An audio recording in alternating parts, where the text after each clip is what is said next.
Jesuit. Number 12, Johnny Wilson. Number 15, Billy Mallon. Number 16, Tyler Brown. Number 9, Troy Guthrie. Number 18, Lucas Shazar. Number 19, Weston Terrell. Number 20, James Berry. Number 21, Nate Whitehead. Number 25, Wesley Anderson. And number 26, Jacob Trader. Starting lineup for the Bulls, leading things off to number 14, Alex Keller, first baseman. Batting second is number 11, Caleb Heath, the shortstop. Batting third is number 3, Will Rawls, the third baseman. Batting fourth is designated hitter number 10, Tyler Craig. He'll be batting for today's starting pitcher number 22, Keegan Bouquet. Batting fifth is number 5, Adrian Bullis, the left fielder. Batting sixth is number 17, Jonathan Mason, the catcher. Batting seventh is number 4, Eloy Serrano, second baseman. Batting eighth is number 8, Matt Thompson. It's Matt Thompson, the right fielder. And batting ninth is number 7, Logan McGuire, the center fielder. Also coming out of the field is the head coach, Jan Brzezinski, and his staff.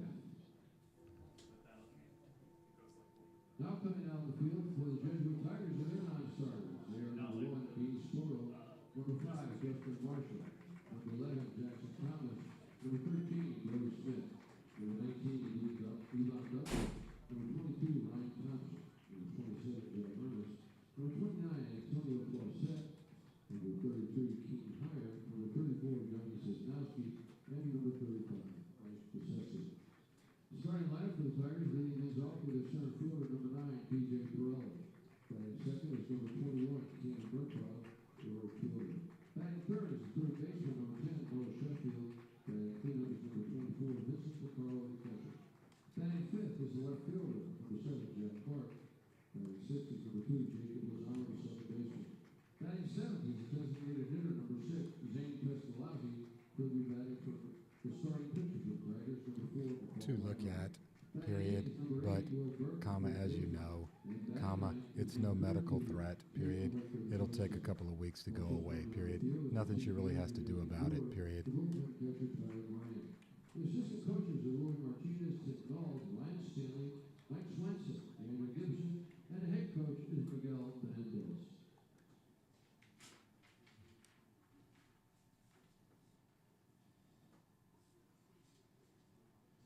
Otherwise doing okay, comma, I trust, period. Please stand and join the players as we have an opening prayer. And remain standing as we honor America with the playing of our national anthem. In the name of the Father, and the Son, and the Holy Spirit, amen. Our Father, who art in heaven, hallowed be thy name. Thy kingdom come, thy will be done on earth as it is in heaven. Give us this day our daily bread, and forgive us our trespasses, as we forgive those who trespass against us.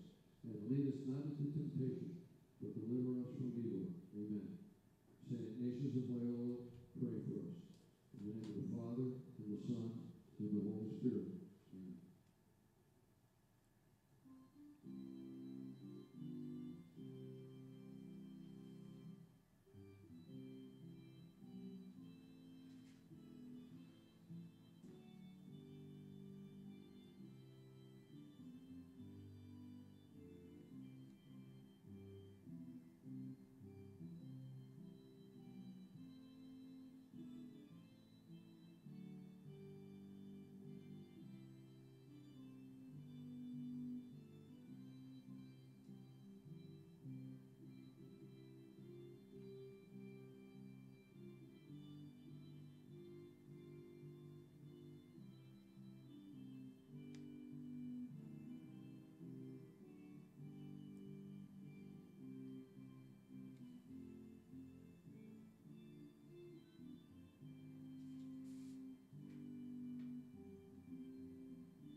Please thank all the umpires for today's game. The first base is Willie Larkins, the third base is Paul Kuchar. Behind the home plate is Josie Torres. That's okay to me. Oh, period.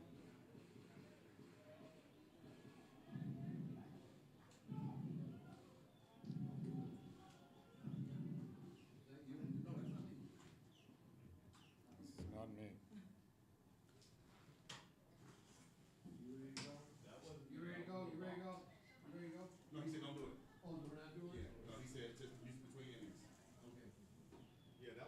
Taking the field, Green Tigers going out into left field is Jack Clark. Out of the center field is DJ Perella. And the right field, number 12. Over third base, Noah Sheffield. At shortstop is Kenny Upton. Over second base is Jacob Lozano. First base is Hyer. Behind the plate is Vincent DeCarlo. And on the mound, McCall Feigeler.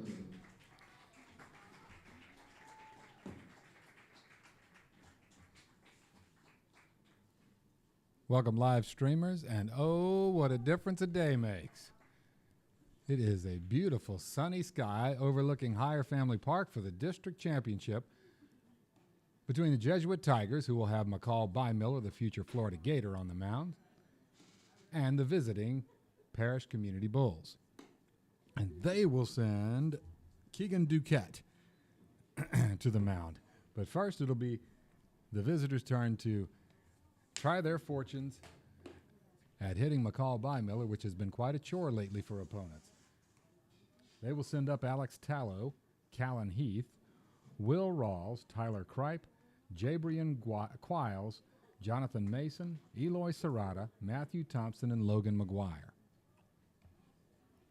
We have a nice breeze blowing Old Glory out to right field, and it's the only place in a 3-mile radius with a breeze. There is absolutely no relief for these folks other than the ones under umbrellas that have come out here, and summer has arrived. Along with summer is, again, the district championship. So let's get this underway. Behind McCall Bymiller, left to right in the outfield, will be Jack Clark, DJ Perella, and Cannon Murtaugh. Third base, Noah Sheffield. Shortstop, Caden Wechter. Second base, Jacob Lozano. First base, Will Burke. And behind the plate, Vincent DeCarlo. And let's get going.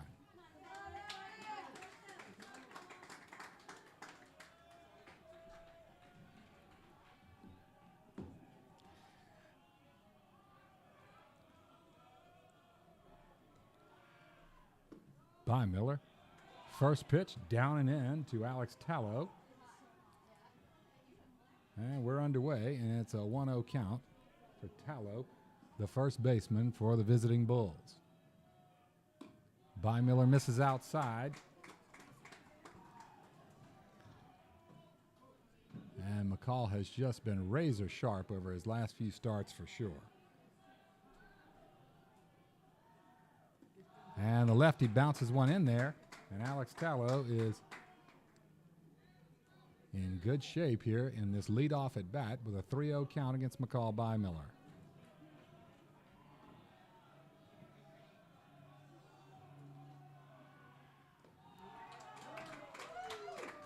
A 4-pitch pass puts Tallow at first base.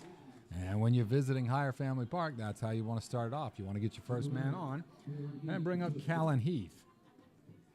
Shortstop Heath.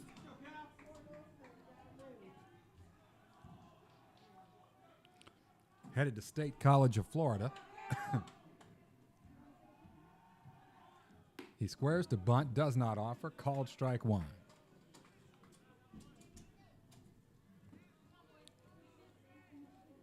Callan has been named an all-tournament selection by Perfect Game in 8 events.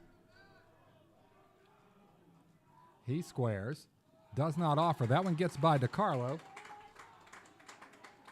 And Tallow will waltz to second base on the pass ball. And Jacob Lozano comes up to break the action for a bit here and let everybody take a deep breath.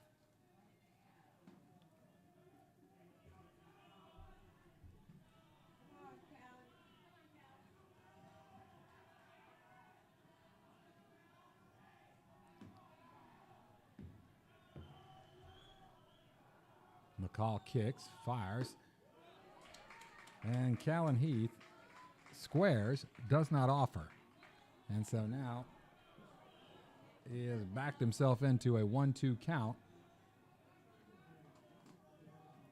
But he does have teammate Tallow aboard at second base with nobody out.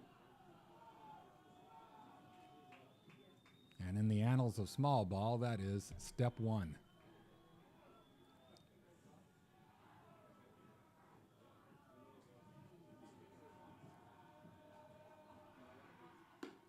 Fastball off the mark outside, evens it up, 2 balls, 2 strikes. Nobody out. Top of the first, just underway.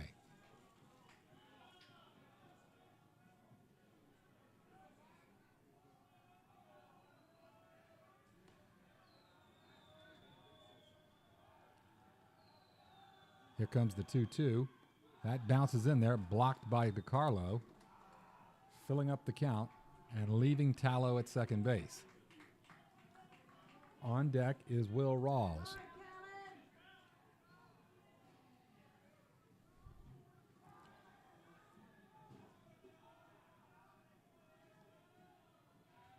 A long look from McCall Bymiller. A swinging strike three, and he sends him back to the dugout and registers his first strikeout of the game.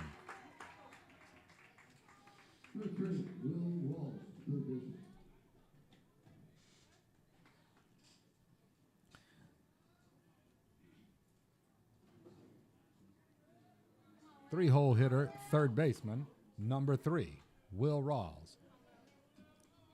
He is a 6-time all-tournament selection from Perfect Game.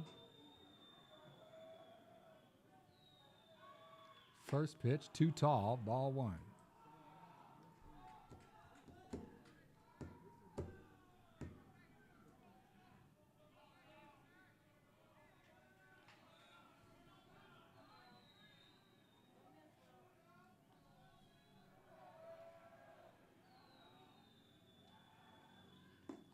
That one bounces in there.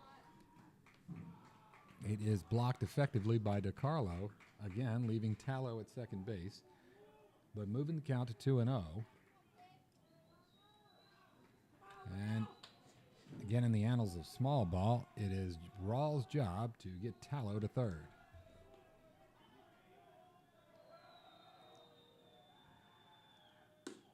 Swing and a miss, and it is McCall Bymiller's job to keep him from doing it. 2-1.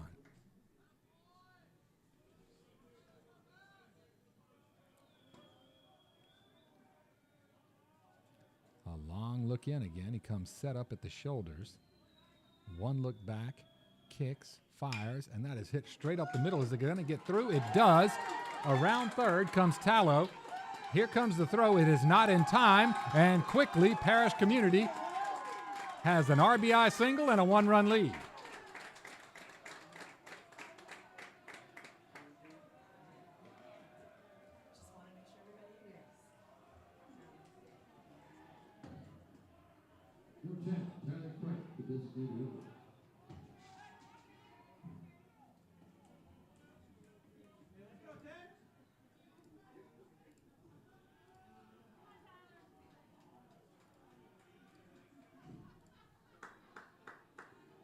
All right, one out, and up steps Tyler Kripe.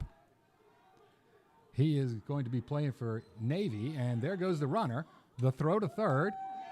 It is in time, but the tag doesn't get down before he's able to slide under it. A straight steal on a called strike.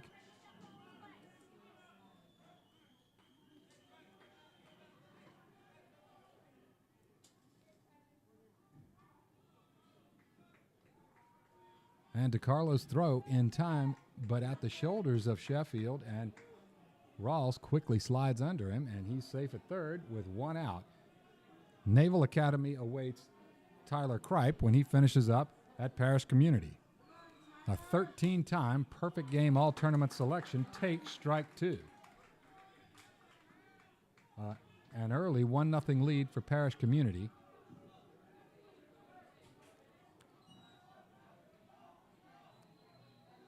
And the infield is in. And he catches him looking there on that slider. And back to the dugout goes Tyler Kripe and Jabrian Quiles. Jabrian Quiles, 6-time Perfect Game all-tournament selection. And now there's 2 away.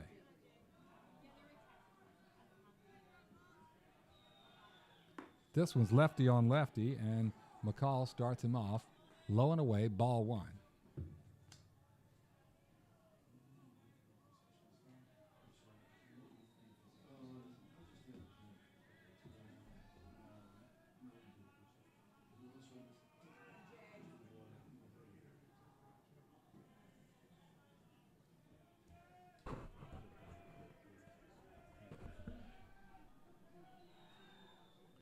There's a breaking ball, and that lands in the strike zone. That's a good-looking pitch from McCall Bymiller. Moves the count to a ball and a strike on Jabry and Quiles. Again, lefty on lefty, but Quiles, I believe, is a switch hitter.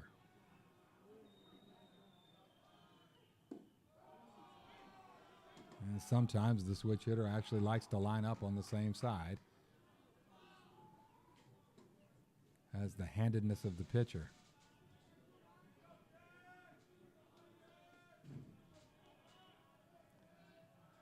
Two and one, two away, top of the first. There's a breaking ball, and that slider just rides a little bit outside. And another bull hitter is ahead in the count, 3-1.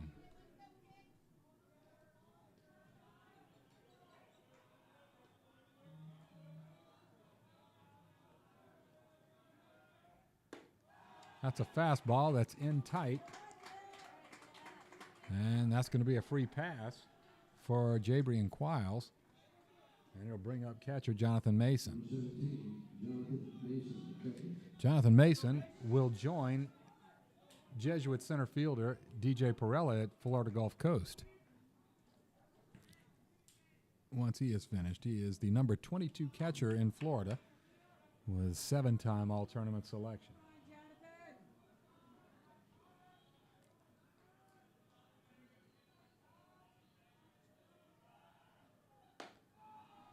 Fastball. A lot of zip on it, but not on the mark. And McCall falling behind on the early hitters here in the top half of the first inning, yet to really find his groove. There's that breaking ball, and I tell you what, more times than not, that seems to come in handy here in this top of the first to get him back on track. McCall, 24 pitches, 14 balls, 10 strikes.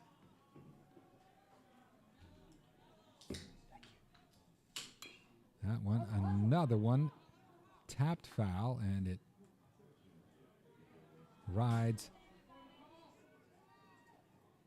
foul and scooped up by Sheffield for strike two. 1 ball, 2 strikes. Sort of like a swinging bunt there.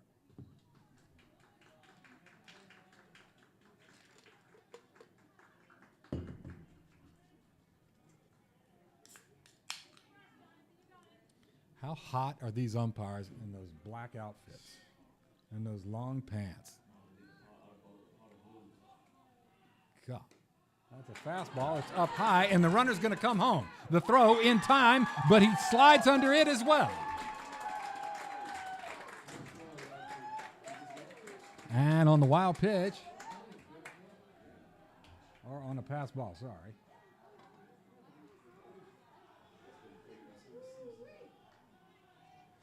The second bull run comes in.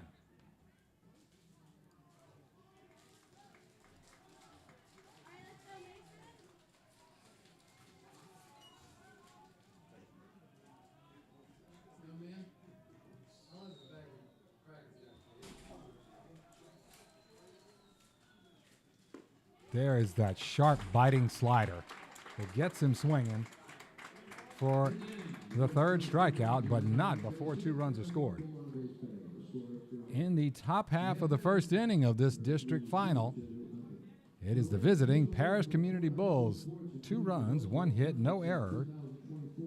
1 man left on base after 1/2 of 1 inning. Is Parrish Community 2, Jesuit 0.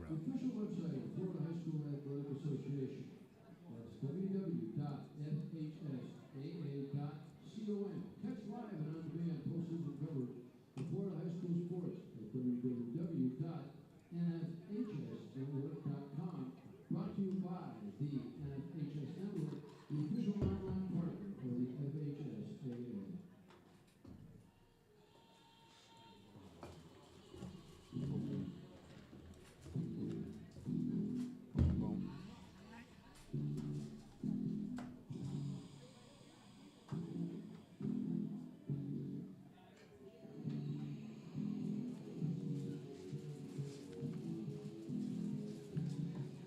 On the bump for the visiting Bulls is Keegan Duquette. Keegan sports an 86-mile-an-hour fastball from that 6'3" frame. He's been a 4-time all-tournament selection for Perfect Game, and we will see. Here it just looks like at least a 2-pitch mix of a fastball and a breaking ball.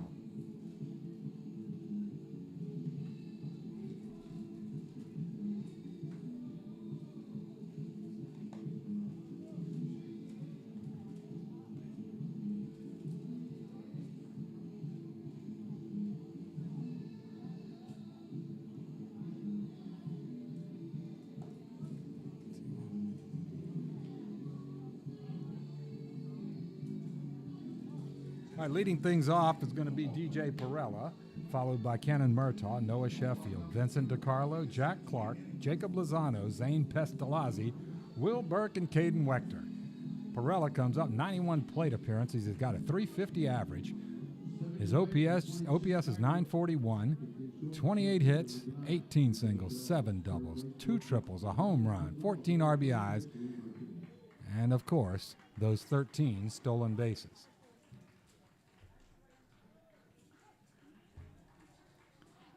First offering from Duquette is up high, and it is ball 1.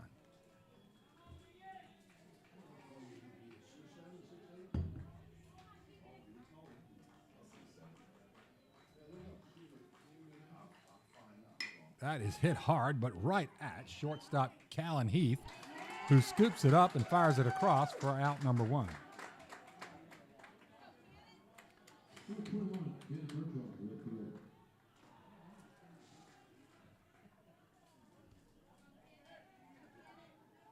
All right, sophomore right fielder Cannon Murtaugh comes up to face Duquette. And Cannon, 13 hits on the year, 11 RBI. He hits that one hard in the air to center field. Logan McGuire gives chase, and he makes the grab. And it's a line out to center field. A good sign to be hitting the ball this hard, but it's just unfortunate that it's right at him right now.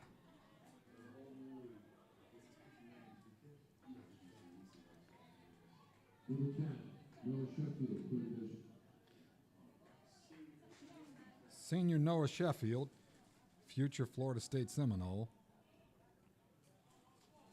leads the team, a .387 hitter, OPS of 1046, 29 hits on the year,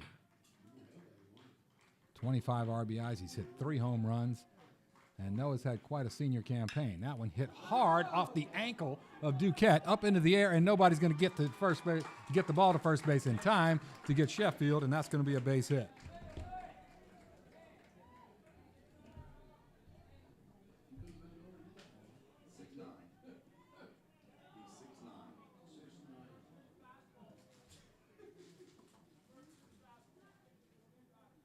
All right, and they're going to come out and check on Keegan Duquette. That one was hit like a laser. I misspoke earlier. He is 6'9".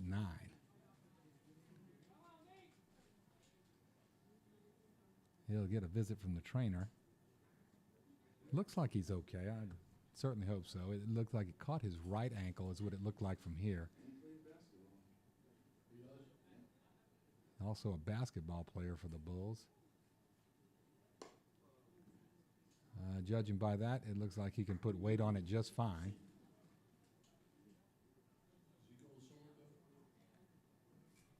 Keegan Duquette, 86-mile-an-hour fastball, and a 4-time all-tournament selection, and the fans here give him a round of applause. It looks like he's going to be able to continue fine. But he will have to deal with Noah Sheffield at first base and Vincent DiCarlo in the batter's box. Vincent headed to North Carolina State to play for the Wolfpack when he finishes, but he's got another year here at Hyer Family Park. Number 7 catcher in the U.S. and the number 1 catcher in Florida in this junior class.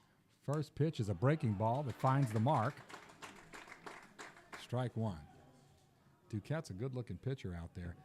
Really tall. That upper 80s fastball along with that breaking ball is going to get a lot of people out, or at least drive weak contact. There goes Sheffield. There's the breaking ball, too high. The throw is not going to get him. And a straight steal of second base for Noah Sheffield.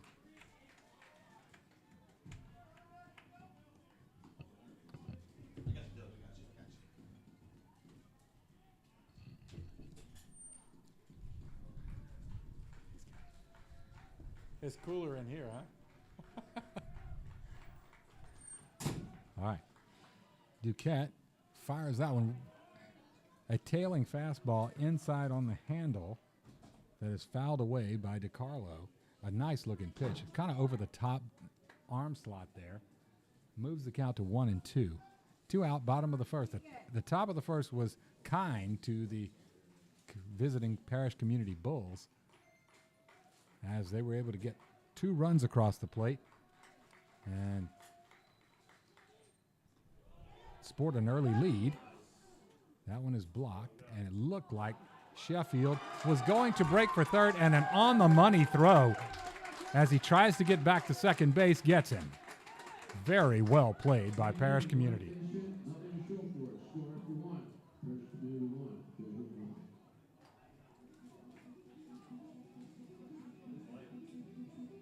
Okay, bottom half of the first inning, no runs, 1 hit, no errors, nobody left on base. After 1 complete, the visiting Bulls 2 and the homestanding Tigers 0.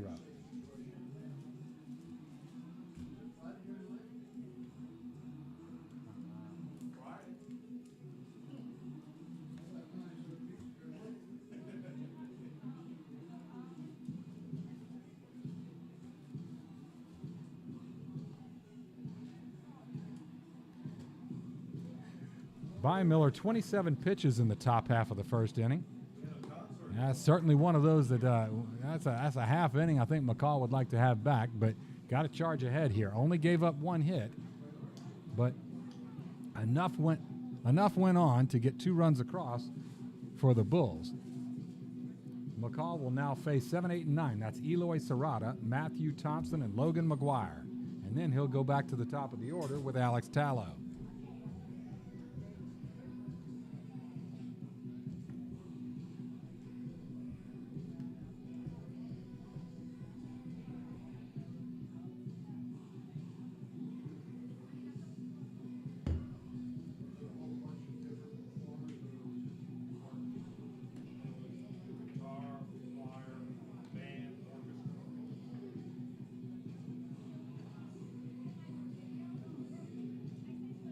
McCall's thrown 40 1/3 innings this year. He's had 9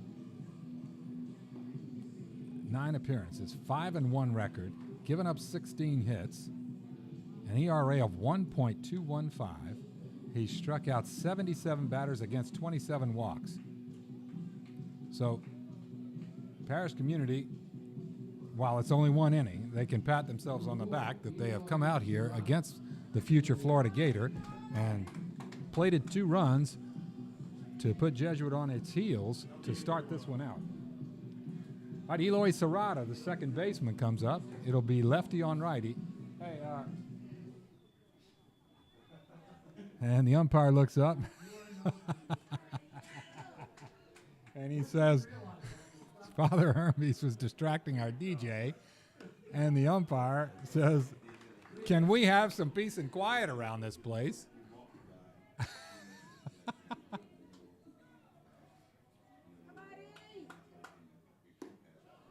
That is 2 quick strikes.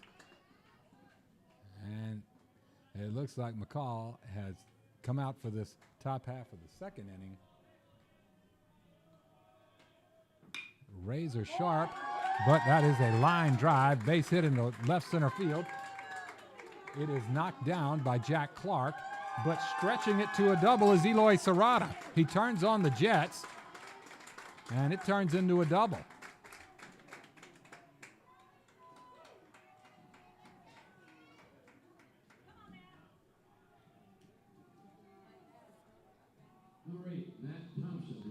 Well, I tell you what, the Bulls have come here and said, we're here to win this thing, and we're not going away easy.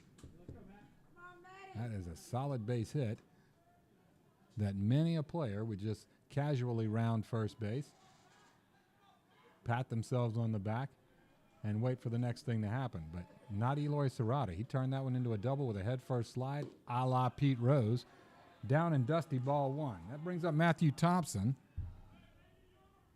Matthew, a 5-time perfect game all-tournament selection. The Bull right fielder.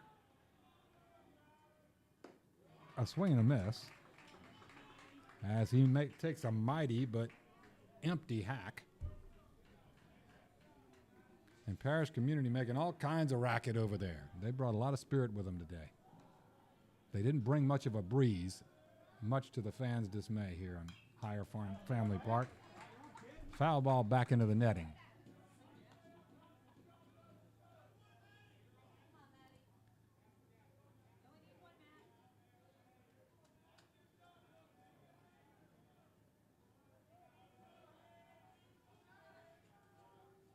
A long look in.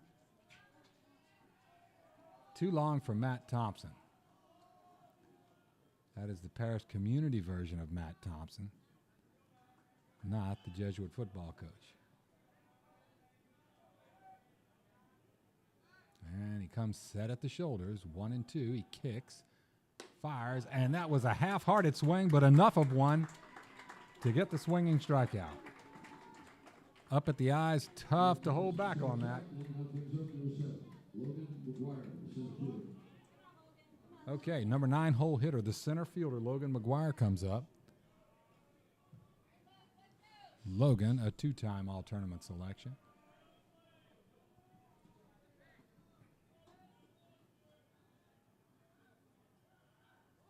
Squares to bunt, breaking ball, down and in. He pulls it back, does not offer. It's ball 1.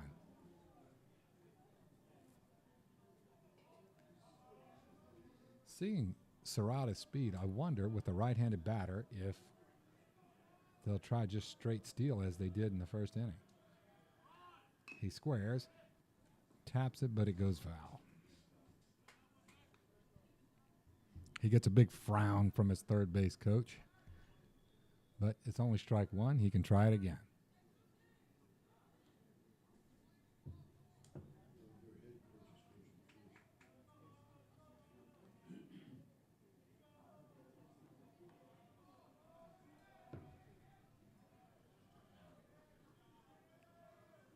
Will Burke well up onto the grass.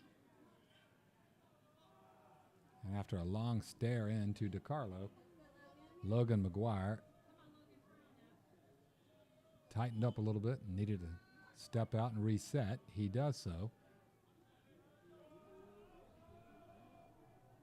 He squares, bunts it straight up in the air. Can they get it in the air? It is grabbed by McCall in fair play, and it's going to be a bunt single. He quickly scampered over there and got to it. No, and not quite there, and just not able to get there in time to make a play on that. McCall grabbed it, and his momentum took him out of bounds or into foul territory. He just can't wheel around and make that throw. So Logan McGuire gets a bunt single.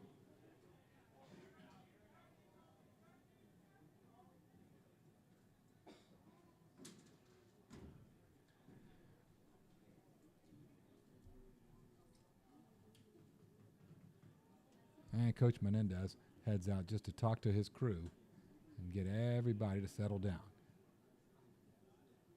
Runners at the corners for Parish community. They enjoy a 2-run lead after the 2-run top of the first. There is one out here. Leadoff batter Alex Tallow up. He walked his first time up and later scored.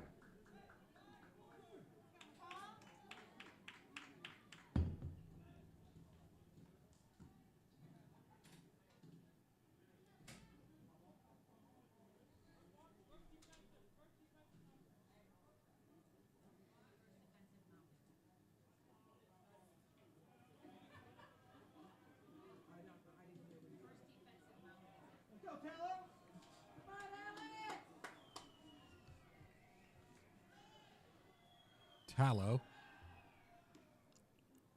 sees By Miller throw over to first base. Maybe just looking to see if he's going to square to bunt. Of course, the left-handed pitcher has that advantage that he can lift his leg and just toss it to first base. Here he comes home, and that misses off the mark just outside. DiCarlo not able to sell that to the home plate umpire. It's 1-0.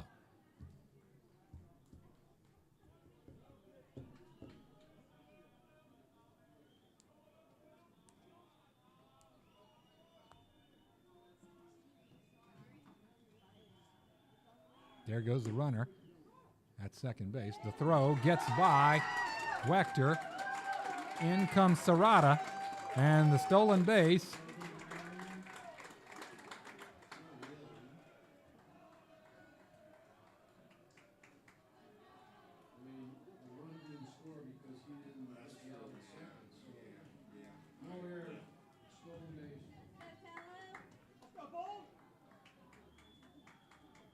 So that is going to be the third run for Parrish Community.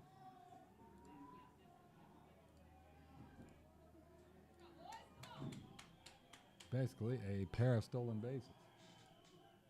A swing and an empty hack.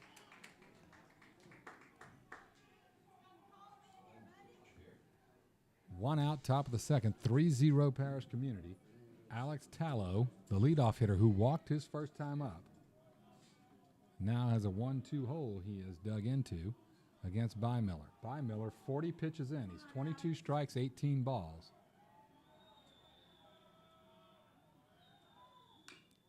That one tapped foul. And, you know, Parrish Community has come in here, a lot of spirit.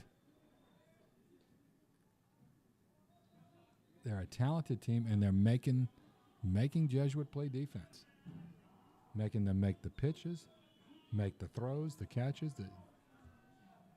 They are forcing the issue on the base paths. They're squaring to bunt. I mean, this is a formidable opponent for this district championship.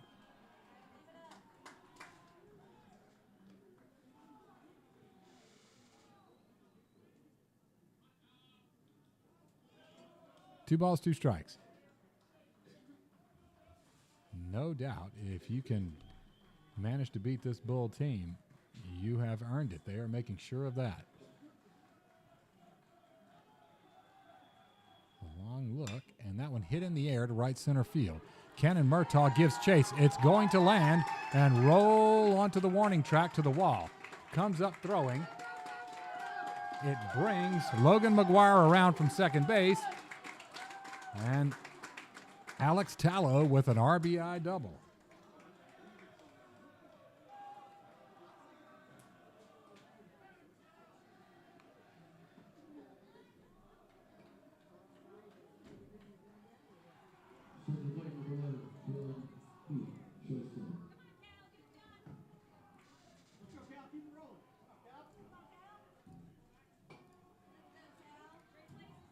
It is 4-0.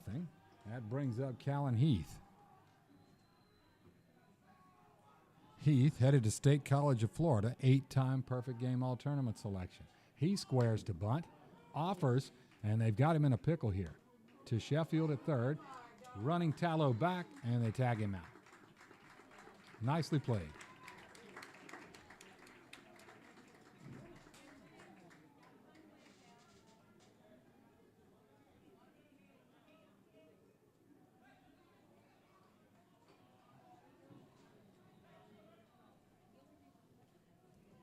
Two outs.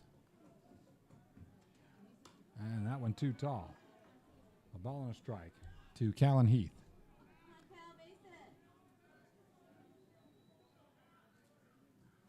Not how Jesuit drew this one up.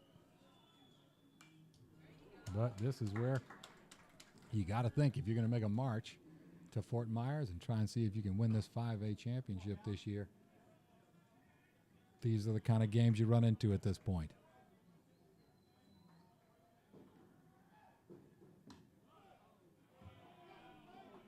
Oh, a number of people thought that one was a strike, and it was not. Home plate umpire not among those who thought it was a strike. And it's deuces wild. 2 balls, 2 strikes, 2 outs, top of the second. 2 runs in so far. A swing and an empty hack, and he's tagged out. He gets another swinging strikeout.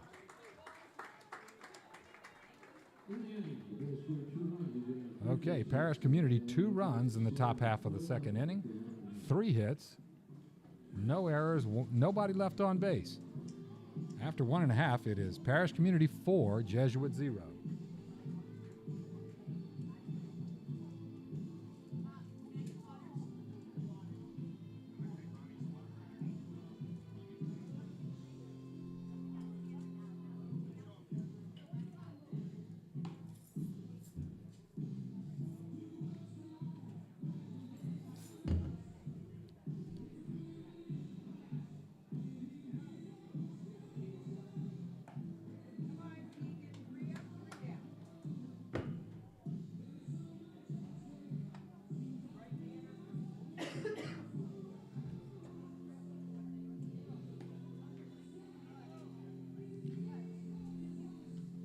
All right, in the field, Jabrian Quiles in left field, Logan McGuire in center, and Matthew Thompson, the right fielder. Left to right in the infield, Will Rawls, Callan Heath, Eloy Serrata, and Alex Tallow.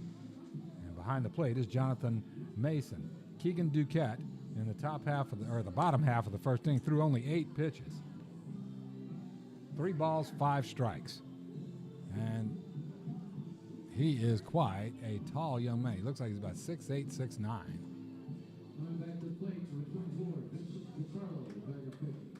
And the game, the inning ended, or the first inning ended with Sheffield tagged out at second base. Brings DiCarlo back up with a fresh count.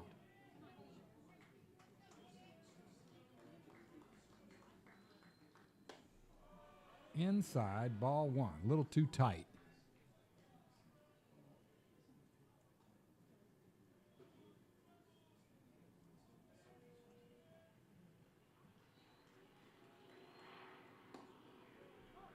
That one, a little tight, but that one called strike 1.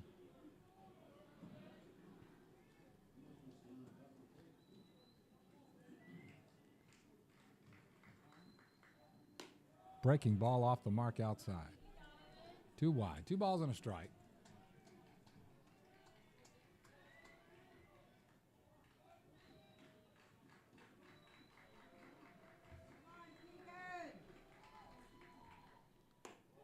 That one up high. 3 balls, 1 strike. And DiCarlo looking to be the first base runner of this bottom half of the second inning. And right now with a 4-0 deficit, Jesuit needs one. There's a strike. DiCarlo thought that was a little bit low.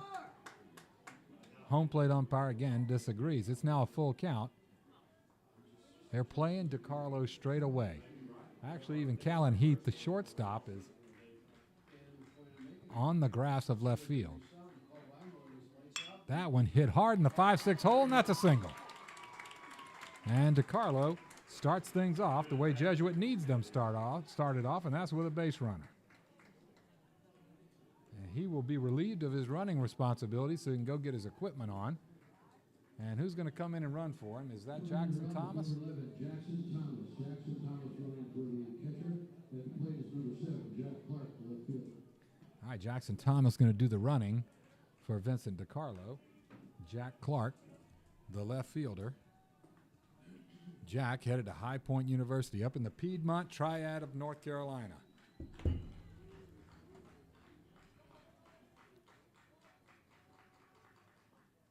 That one smacked right down the third base line, and that is fair. And that's extra bases. Thomas around second, heads to third. He slides safe there, and standing up into second base is Jack Clark with a double to get runners to second and third, and start off this inning exactly how Jesuit needed it to.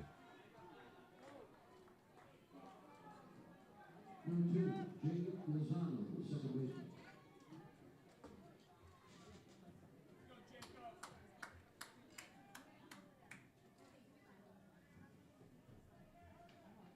Okay, Jacob Lozano comes up. Lozano, a 19-time perfect game all-tournament selection. Bottom of the second, nobody out now. Runners at second and third. That one off the mark outside, ball 1. So Keegan Duquette enjoyed a very nice 8-pitch first inning.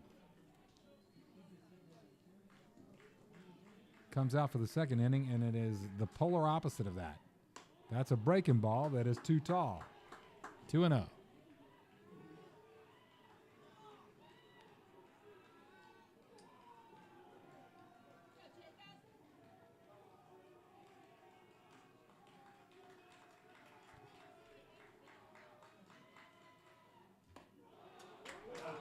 Well, that was over the inside corner.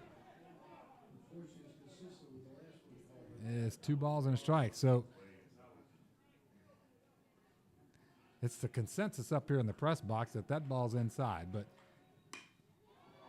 home plate umpire doesn't think so. That's lifted in the air. Long fly ball just kept carrying over the head of center fielder Logan McGuire. And Jack Clark rounds third but hits the brakes as it looked like it was going to get caught. But it just kept carrying and carrying.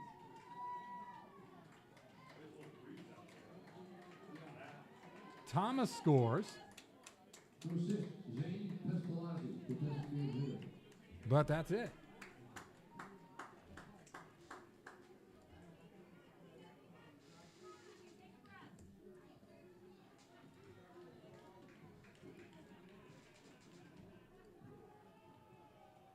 And Parish Community's coach wants to meet with his fellows out there. Said, this is not really how I was envisioning inning number 2, guys. So it is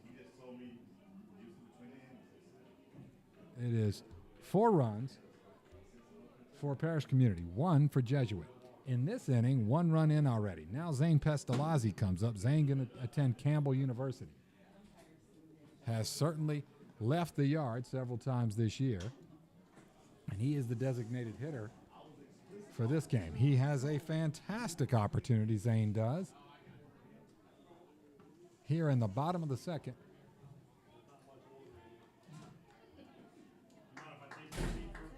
Once again, number 6, Zane Pestalozzi. He has 2 teammates in scoring position, second and third. He's got nobody out. So any number of ways he can get Jack Clark home. Fastball taken, strike 1.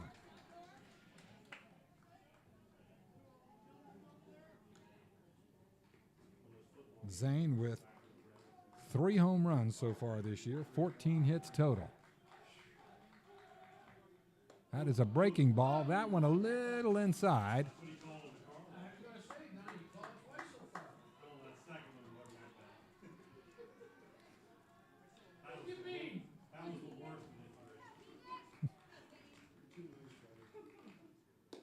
That one off the mark outside. That one a little dusty. It's 2 balls and a strike.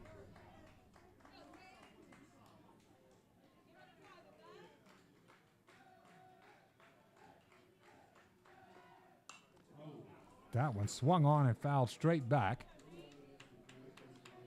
And Zane has evened the count out at 2 balls and 2 strikes. Again, 2 teammates aboard, nobody out. Runners at second and third.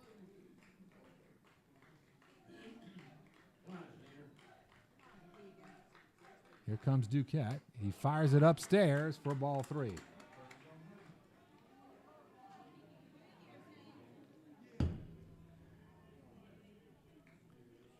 One run in here in the bottom of the second so far. Nobody out.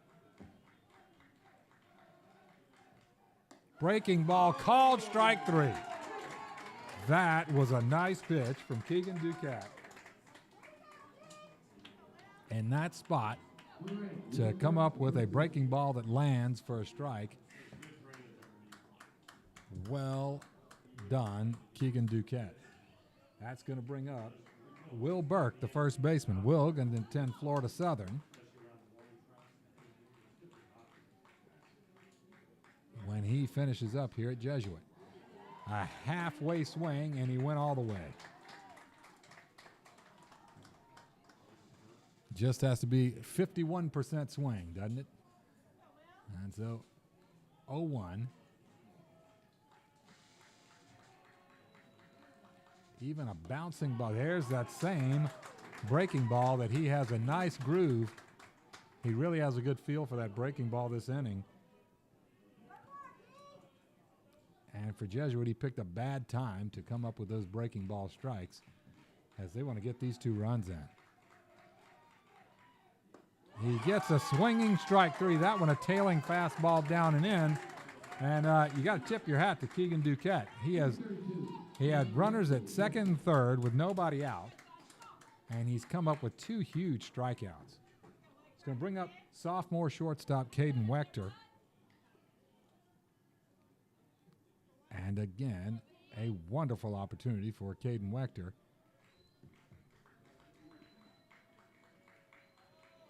To get this score a little bit tighter. That's a breaking ball. That time it stayed a little bit inside.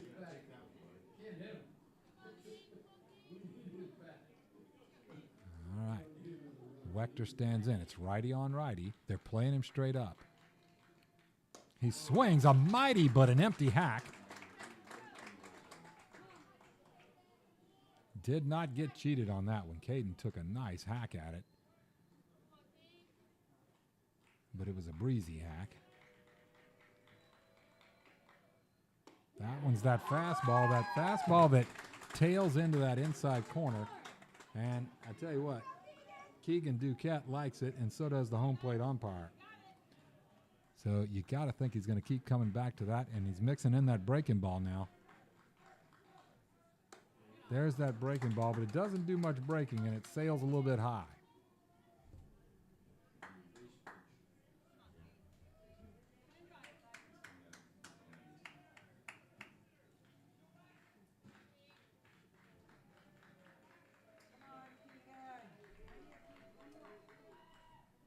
That one hit in the air to left field.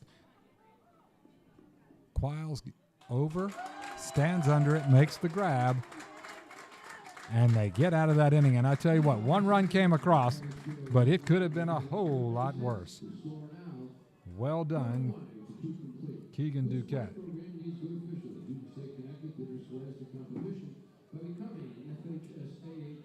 All right, in the bottom of the second, one Jesuit run, 3 hits, no errors, 2 men left on base. We're finished with 2 complete, and it's 4-1 Parish Community.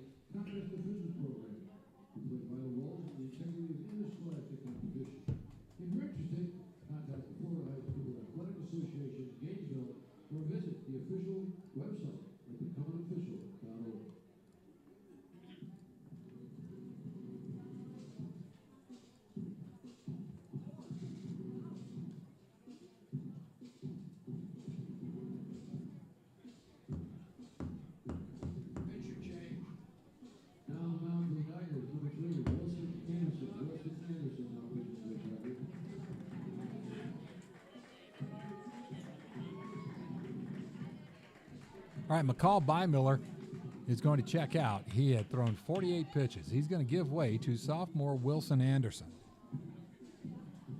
Wilson has built quite a resume for himself in just a year and part of a sophomore season. A 92-mile-an-hour fastball. He is the number 4 overall player in the state of Florida in this sophomore class, the number 1 right-handed pitcher. He's the number 3 right-handed pitcher in the whole U.S. amongst the sophomores in high school. He's been a tournament MVP twice, a tournament most valuable pitcher once, all-tournament selection 20 times, a perfect game tournament All-American, and the coup de grace, a member of the 15U Team USA national team. 48. It was roughly half and half. And Wilson Anderson, a 3-pitch mix, throws a fastball, a breaking ball, and a changeup.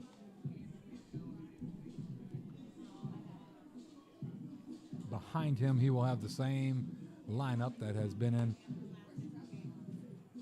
for the whole game so far. Clark, Perella, Murtaugh in the outfield left to right, and Sheffield, Wechter, Lozano, and Burke with DiCarlo behind the plate. He will face Will Rawls. Now Rawls singled straight up the middle his first time up to score Tallow. A hard ground ball, and he will face right-hander Wilson Anderson.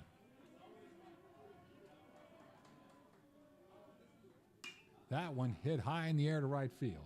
It's got some carry. Cannon Murtaugh camped under it, and he makes the grab. 1 pitch, 1 out for Wilson Anderson.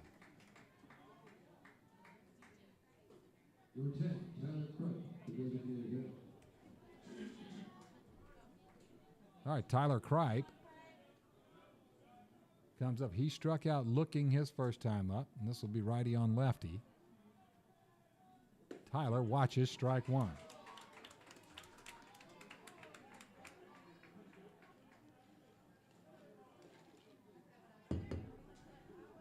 The wind up, the pitch, sails wide, ball 1.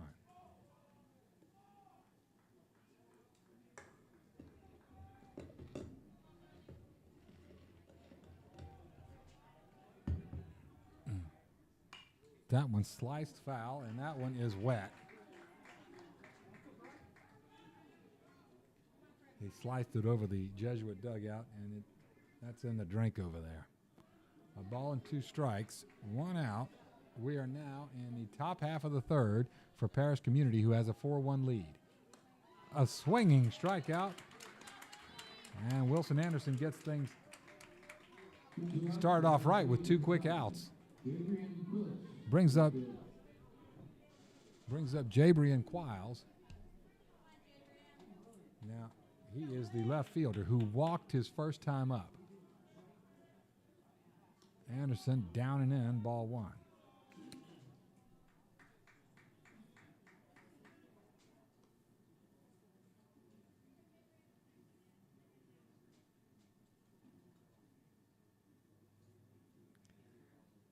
Wilson and Vince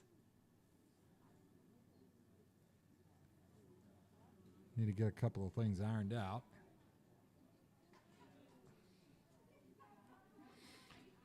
And Quile steps in. He's got a 1-0 count on him. And again, the Bulls have a 4-1 lead. On a beautiful afternoon. It's just hot. Bounces that one in there. 2 balls, no strikes. And now there's not even a breeze in right field now. There was one out there for a little while. We don't even have that. American flag is just drooping down the pole. 2-0. That one hit hard on the ground, but sliced foul. 2 balls and a strike. Sheffield able to get over to it and tosses it back up to Wilson Anderson.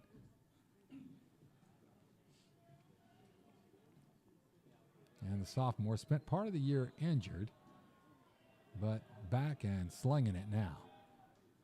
That one, another foul ball. That one back into the netting, and that knots it up 2-2.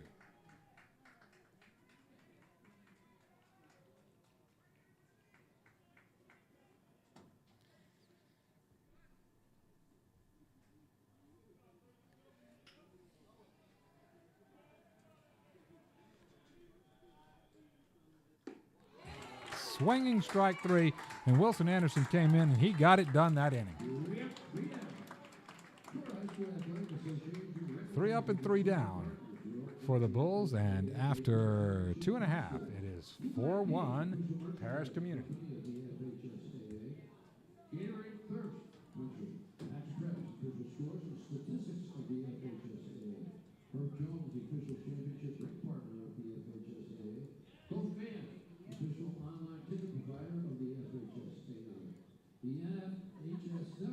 Okay, we move to the bottom of the third. Keegan Duquette, 33 pitches into this. He will face the top half of the order. And back up to leadoff hitter DJ Perella, Cannon Murtaugh, and Noah Sheffield.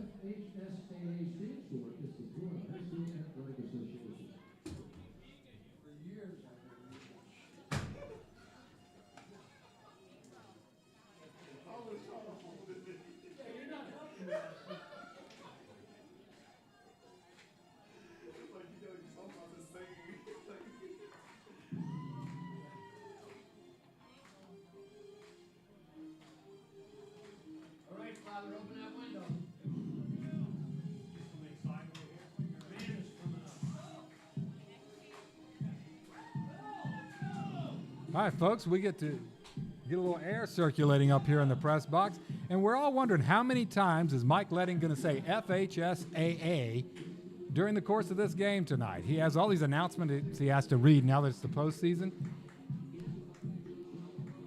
and it's all part of this printed out script, and man, oh man.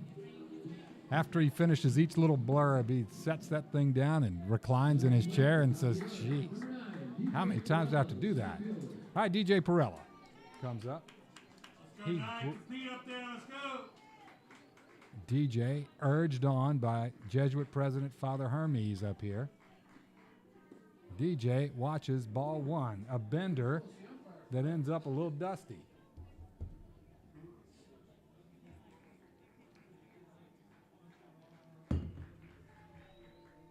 That one hit high to center field. He got a hold of that one, and it is over the head of Logan McGuire. And around second comes DJ Perella. He's going to coast into third, and he leads this off with a triple 379 feet.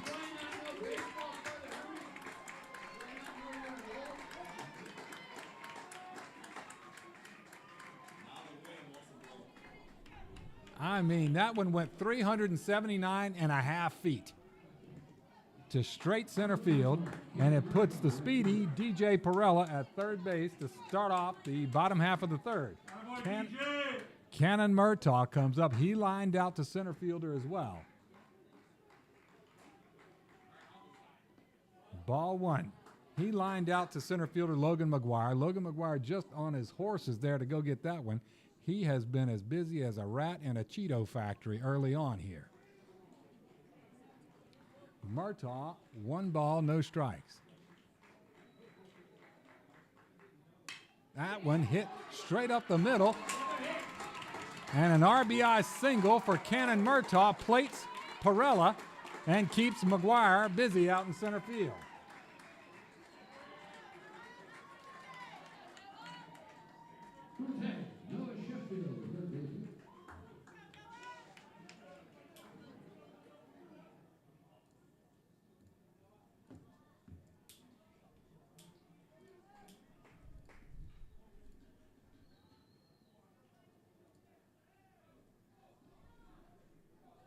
Wow, it got very quiet here all of a sudden. It's like Tommy stopped and locked the door. Noah Sheffield up with nobody out and a runner at first. That's Cannon Murtaugh, who just singled in DJ Perella. There's a bender for strike one.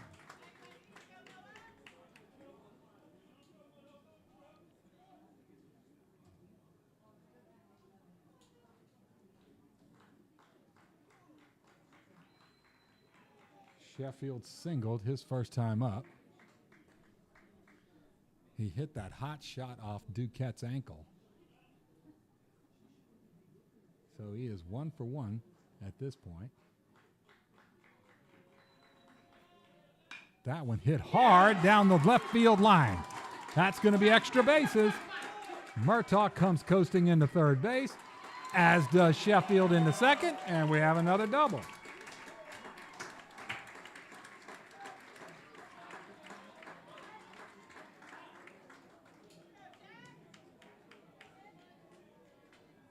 And the bats have come alive here. That is 7 hits now for Jesuit. 2 of them for Noah Sheffield. That is going to bring up Vincent DiCarlo, who singled to left field his first time up. And it's starting to, again, nobody out. Runners at second and third. Now, last inning when we were in this situation, Duquette did a sensational job of getting out of it and only giving up 1 run. Let's see if his fortunes change. Fastball, in and up.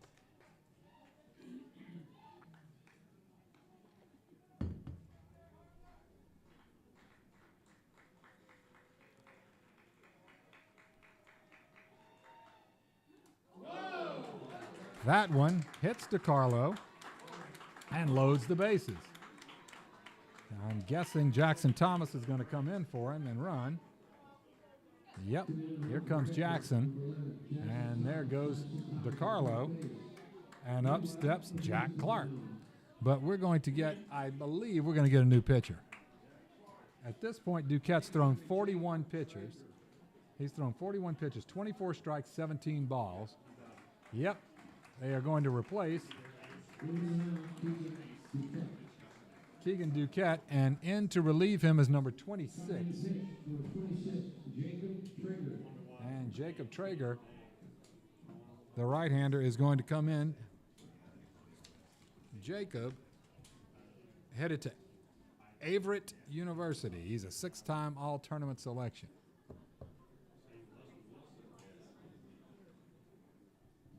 So Jack Clark, it seems like every other batter has hit a sharp ground ball down the left field line for a double for Jesuit tonight, or this afternoon. Unusual to have these afternoon ball games. So used to it being nightfall about this point in the game. Here in the bottom of the third. Well, the bottom of the third, I mean, look, Parrish came out and they certainly put Jesuit on their heels. Built up a 4-1 lead. But the tide is turning here in the bottom of the third. It kind of started with Wilson Anderson coming in and kind of zipping through 3 outs. And then this inning, of course, started with DJ Perella tripling over the head of center fielder Logan McGuire. He was singled in by Murtaugh. Murtaugh's now at third base because he was doubled over there by Noah Sheffield. Vincent DiCarlo then was hit by a pitch, and Jackson Thomas is at first base running for him. There's your short-term history lesson of the bottom of the third, courtesy of Dr. Doug Politz here in the live stream.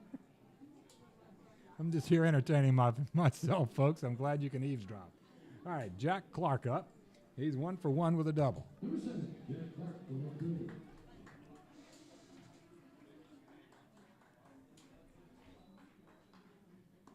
Nice breaking ball on strike 1. So Jacob Traeger will work from the stretch, a right-hander. He starts with a breaking ball and throws it again, and that one is slapped at shortstop. Callan Heath, who gets the lead, or gets Jackson Thomas at second base on a force out, but not before Cannon Murtaugh scores.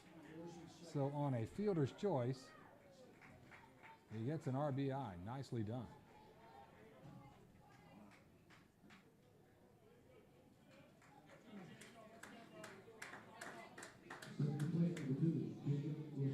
Go, Jacob. Let's go, Jacob.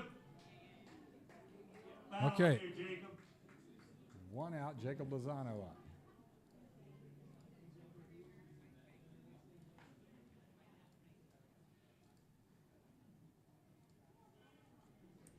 All right, 4-3 now. And that one hits him. Yes, you could hear 2 taps there. Get hit him. Home plate umpire is saying no. Father Hermes giving him the business. Hey, protect him. Protect him. He's calling that just a ball, and Miguel's saying, Miguel is saying, can you at least ask for help here? We all heard 2 taps there. 1, Lozano's elbow, apparently, and 2, Mason's glove. Let's see. They often will just come away and disagree. They say it did hit him. Yes, they did. Okay. You don't often see them contradict. Folks, Father Richard Hermes is invited back to the press box anytime. I want you all to remember that this is an FHA-sponsored event and there's neutrality in this press box. We're not to show any favoritism.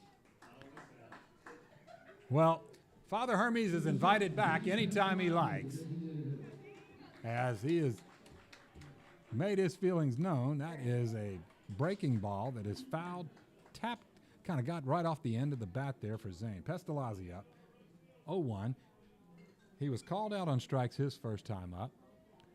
And now Zane is in a fantastic position as he's got bases loaded. There's a strike. He's got 3 teammates aboard, nowhere to put Zane, but it's 0-2, and he's going to have to battle Traeger here.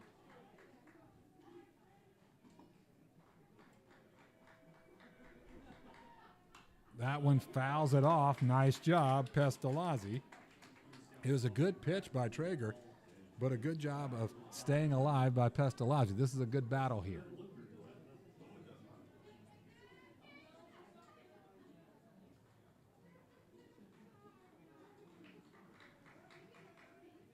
Fastball gets him looking over the outside corner. That's out number 2, and that's going to bring up Will Burke. Now, Will went down swinging his first time up. And I tell you what, Traeger gets out of this one, then, boy, these Parish community pitchers will have pulled a rabbit out of a hat twice. That one a little bit tight, but does not hit his protective gear as it did Jacob Lozano's, and it is ball 1.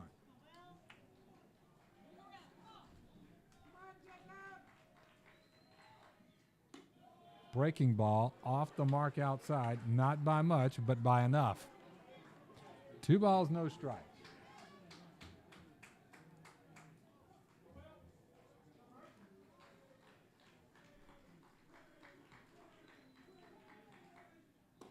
A swing and a miss. 2 balls and a strike. You got to like that, though. Will worked that to a 2-0 count in his favor. Got a pitch he liked and put a big swing on it. 2-1. Traeger floats that breaking ball again. You got to like that he's got so much confidence in that breaking ball. I mean, that makes it tough if you're going to face a guy like this because there's not really a count that he has looked like he won't throw it in. 2 balls, 2 strikes, 2 outs. That one, bouncing ball to shortstop. Fielded there on the run, flips it across his body in time. What a play. Callan Heath made that look routine and easy, and he manages to get him out of that inning.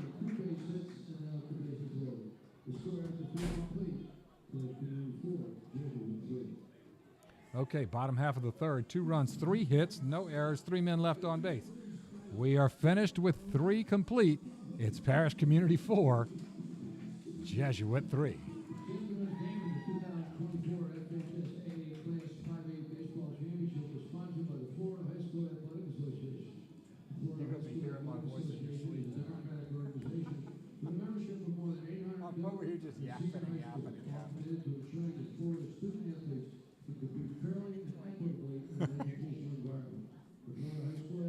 All right.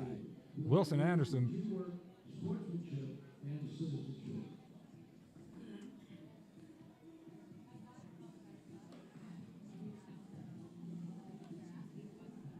We're going to start a GoFundMe, folks. $10 every time Mike Letting has to say FHSAA tonight over the PA system.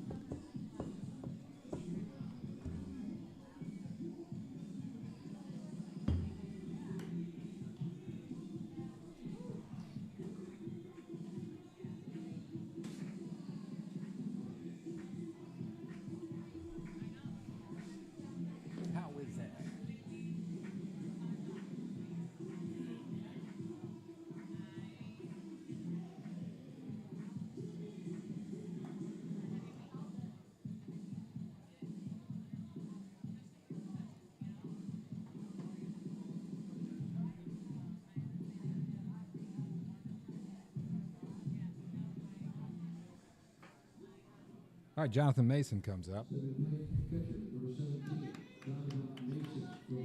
And Jonathan Mason, again, going to join DJ Perella at Florida Gulf Coast when he finishes up at Parish Community. He will face Wilson Anderson, who starts things off right with a strike 1. Wilson has thrown 8 strikes, 3 balls, 11 total pitches. We're now in the top half of the 4th in this district final. That one right down the middle, ball 1.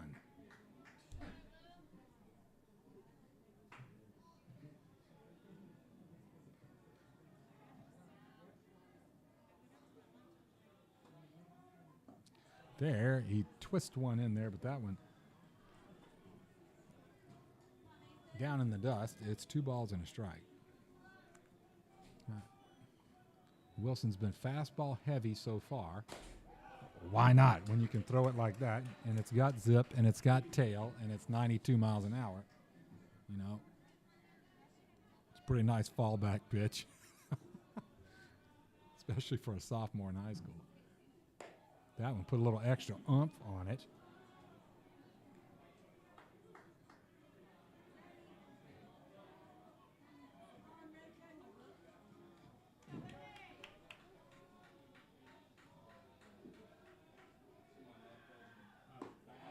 Strike 3 looking. Anderson is razor sharp. He really is locked in. And, you know, he has that sort of effortless speed that he throws with, and he has great poise up there. Never really looks like he's rattled. Of course, being able to throw the ball 90-plus miles an hour will do that for you. Eloy Serrata turned that single to left center into a double his first time up. And the second baseman starts this at bat with a foul ball.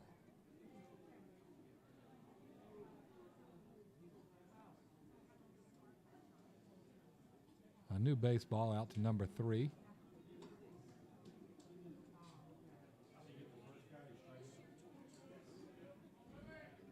And working from the windup, Wilson Anderson.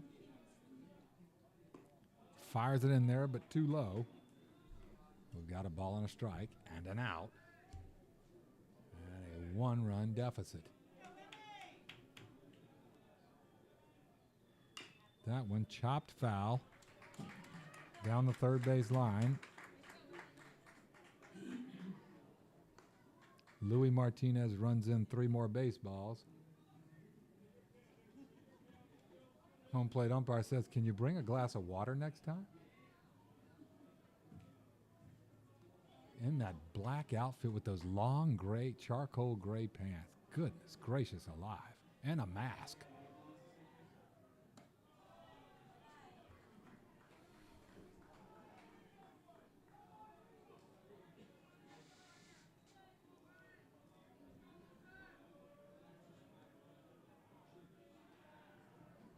He gets him swinging on a high fastball.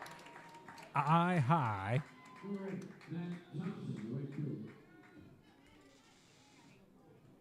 And you get velo plus location. And that's a winning combination. Certainly has been so far for Anderson. And he's going to face Matthew Thompson, who struck out swinging his first time up. He gets a swinging strike 1 and loses his balance. It looked like he got hit, almost like he was in an MMA match and got caught on the jaw with it, but it was really just swinging and off balance. That one hit high in the air to left center field, really left field, but DJ Perella all the way over there, who calls off Clark and makes the grab. Nicely done, guys.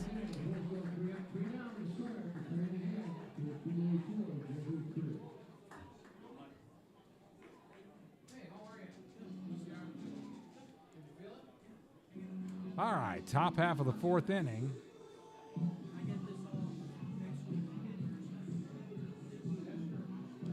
No runs, no hits, no errors, nobody left on base.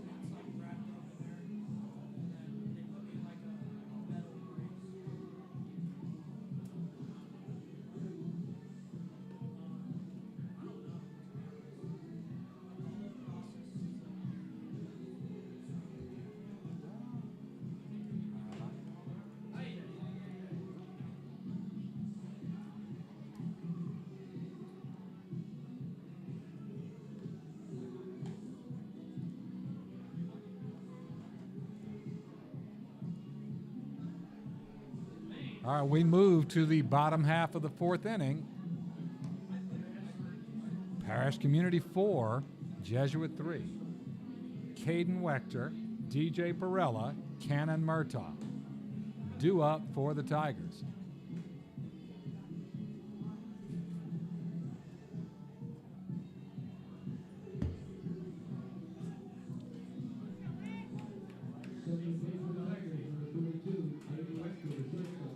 All right, Caden Wechter flew out to left field his first time up. And the Tiger and Bull faithful have gotten their sunscreens worth today. That is floating breaking ball, a little outside. 1 ball, no strikes.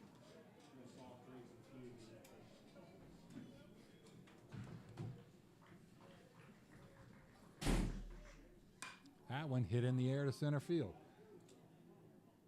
Logan McGuire under it, grabs it, out number 1. Now the order, number 9, DJ Perella.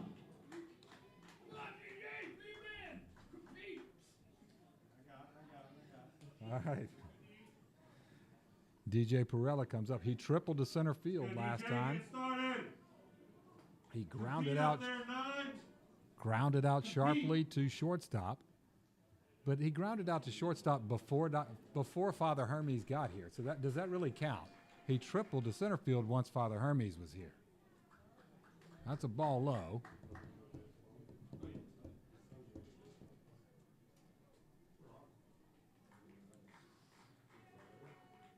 There's that breaking ball, and that one called a strike. Stadium announcer badly disagrees with it. 1 ball, 1 strike. That one hit hard in the 5-6 hole, and there's another base hit for DJ Perella. And boy, is he heating up at exactly the right time here. And DJ Perella's on base, so let the Bull Nightmare begin. Cannon Murtaugh up. He singled in Perella his last time up. His first time up, he lined out to center field.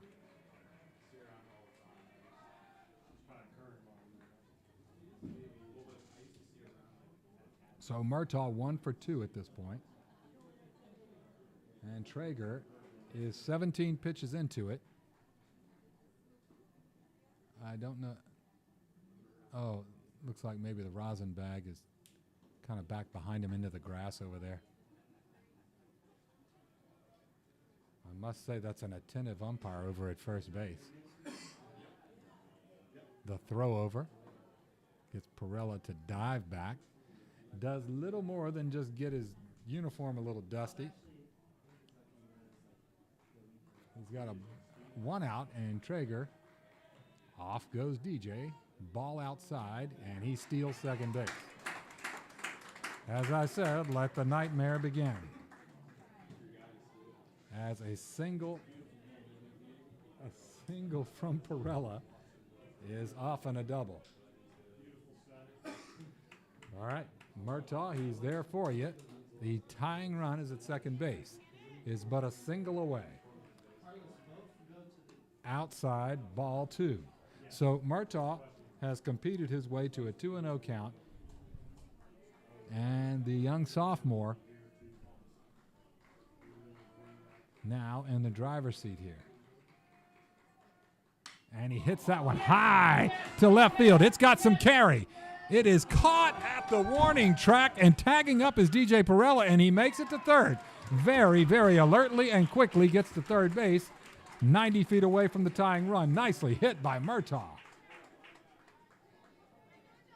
Well, Noah.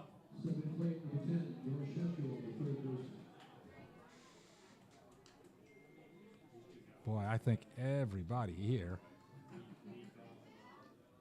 was thinking that one might get out of here, but it was caught by Quiles just before the warning track. And Murtaugh is seeing it well today, and he's put the barrel on it all 3 times. Sheffield is 2 for 2. He has a single and a double. Fastball over the outside corner. So 2 outs here. Tying run is 90 feet away. That's DJ Perella, so it doesn't take much. The catcher takes too long throwing it back to the pitcher, he can get home. Outside, ball 2, or ball 1, sorry. 1 ball, 1 strike to Sheffield. A cleanly played game so far. Nobody's committed an error. There's been a little bit of adventure here and there, but nothing an actual error. That one hit hard down the third base line, and that's another base hit for Noah Sheffield. He rounds first, slams on the brakes, and he's got himself an RBI single to tie this up.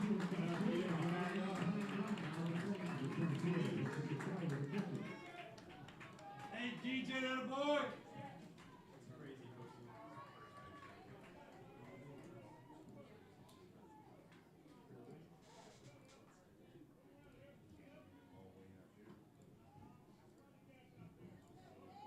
Keep it going, Vincent. All right. It is 4-4 now.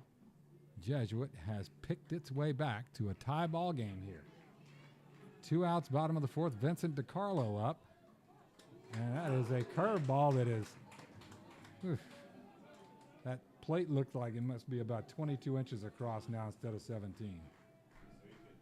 Goodness gracious, that was a little bit generous. A swing and a miss.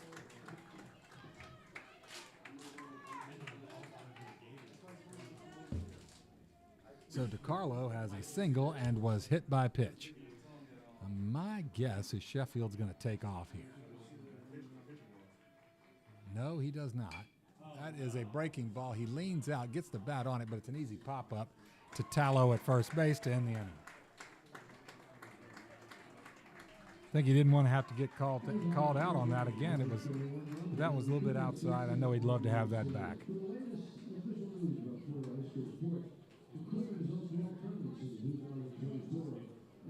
Okay, in the bottom of the fourth, 1 run, 2 hits, no errors, 1 man left on base. We are knotted up at 4 after 4.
Okay, Wilson Anderson, let's see, he's 23 pitches into this, 15 strikes and 8 balls. Really competing well in this district final here. Dr. Doug Polite's bringing this to you here at the Jesuit Tigers Sports Network. You can catch this on YouTube at the Jesuit Tigers Sports Network and the Jesuit High School Tampa baseball page on Facebook. Live streaming on both. Tell your friends. Logan McGuire comes up. He bunts it down the first base line, but it goes foul. And McGuire has singled on what was essentially a bunt single. His first time up, and the speedy center fielder trying to get aboard by way of bunt again. Here in the top of the 5th. Nobody out. Parrish Community came out and stormed to a 4-0 lead. Then Jesuit has inched its way back. 1 run, then 2, then 1. This one hit in the air to DJ in center field. Looks like he's under it. Looks like he's got it.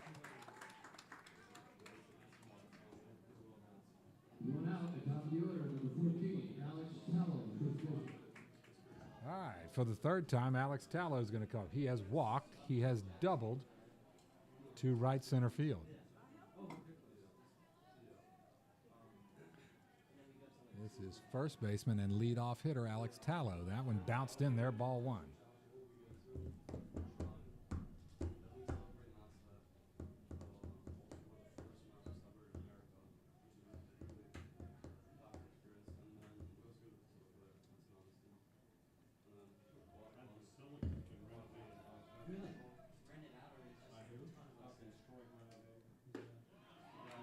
And that one's where it's supposed to be, strike 1. A ball and a strike. Now there's a little bit of a stiff breeze now with the stars and stripes headed out right center field. And Tallow got a hold of one in that direction last time. This club held it. That one's the breaking ball. Has not found his rhythm with that breaking ball yet. And you know, Wilson's one of those pitchers, watch out if he does, because he is great command and great zip on his 90-plus mile-an-hour fastball. That one hit on the ground to the right side. Diving Lozano picks it up and slings it across his body for a great 4-3 ground-out play. Nicely done, Jacob Lozano.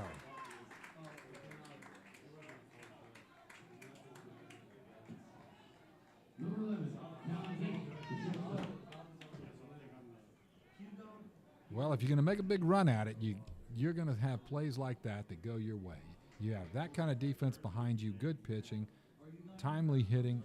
This is how you do it, but you got to get past stiff competition that only gets harder and harder as you go along. Parrish community putting Jesuit to the test here. There's a strike.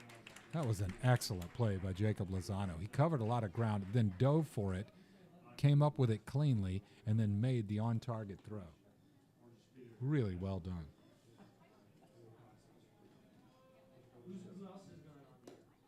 That's a fastball. And a second strike.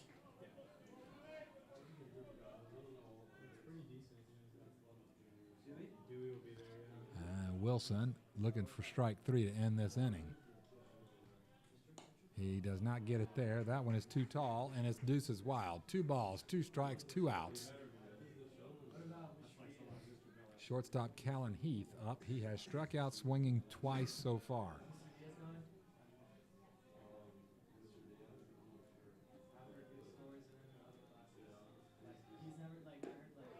Does he go? It does not look like he went. Everybody groaning, but it didn't look like he went after that one. It's a full count. A good pitch. That's the best slider that Wilson has thrown so far. Nice, sharply breaking downward dart to it. And had Callan about to bite on it, and he slices this one back into the net. And is putting together a nice little battle here with Wilson Anderson.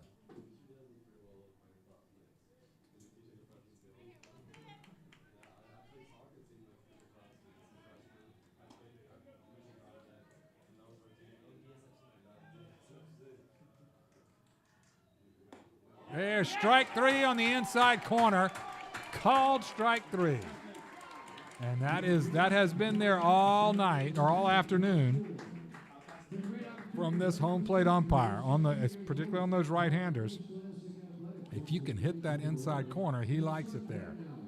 All right, so in the top half of the 5th, no runs, no hits, no errors, nobody left on base. We are tied up 4-4, headed to the bottom of the 5th.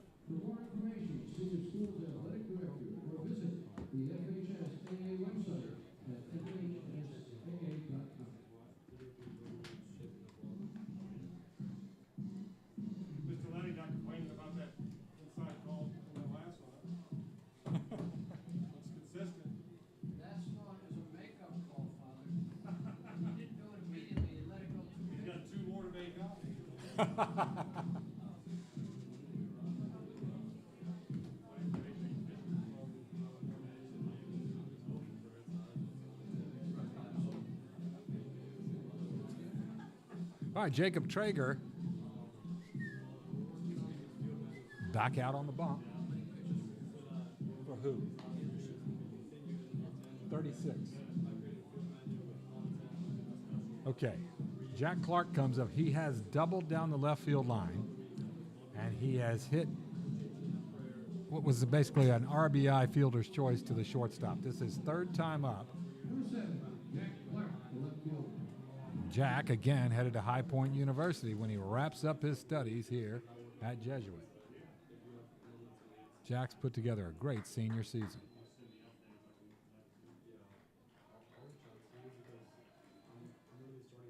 Breaking ball. Misses, down and dusty. 1 ball, no strikes. Bottom of the 5th.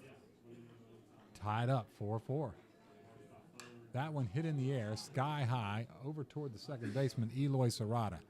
He is called off by right fielder Matthew Thompson. And that's out number 1.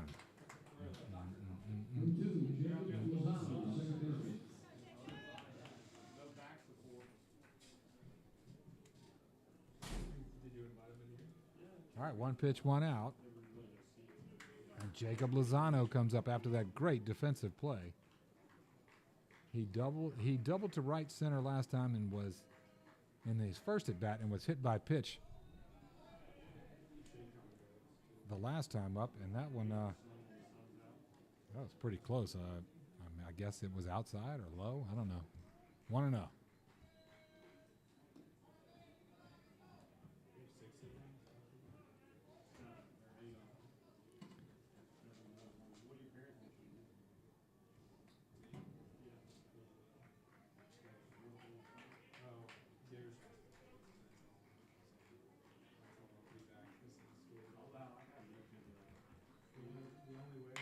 That one hit on the ground to shortstop. Fielded cleanly over to first in time for out number 2.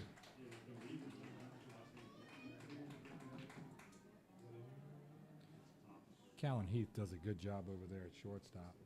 It is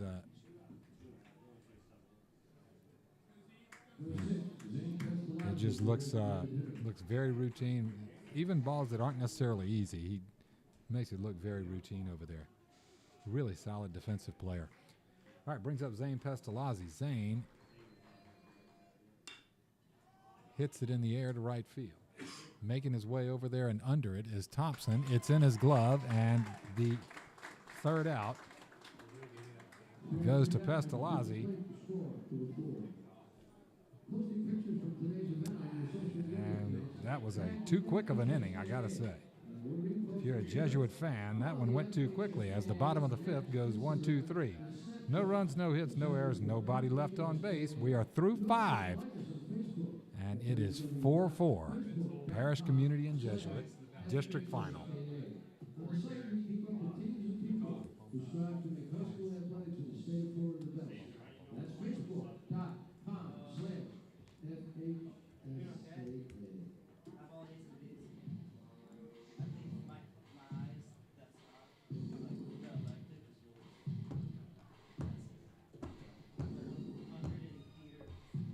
Wilson Anderson, 36 pitches into this. He's been stellar. He really has. He has just been stellar after relieving starter McCall Bymiller. And this one, this decision's all Wilson's at this point. He will face Will Rawls, Tyler Cripe, and Jabrian Quiles. So Will, let's see, Rawls has singled to center field and flown out.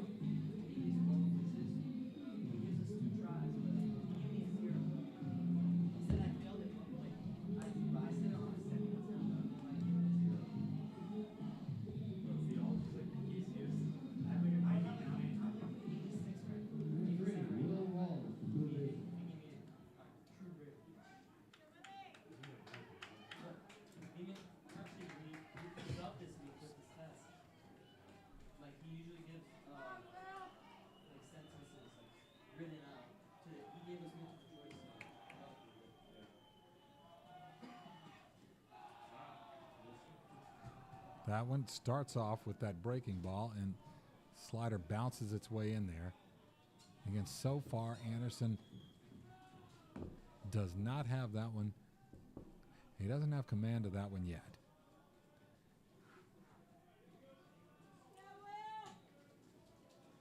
So naturally, everything works off the fastball with Wilson. He starts landing that slider, and it's going to be lights out for these guys. Did he go? No, he didn't go. Home plate umpire urged on by stadium announcer Letting, saying, yes, he went around. No, he didn't. There's a fastball that's up and out, 3-0. Wilson walks around a little bit to collect himself, see if he can battle out of this 3-0 count. There it is. Lands one in there for strike 1. And Wilson's at 40 pitches now.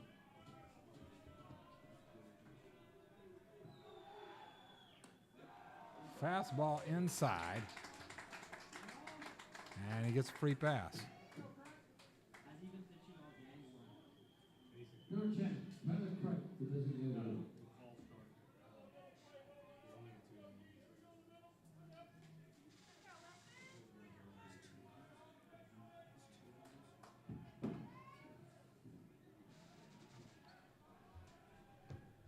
Tyler Cripe comes up. He has struck out looking and swinging.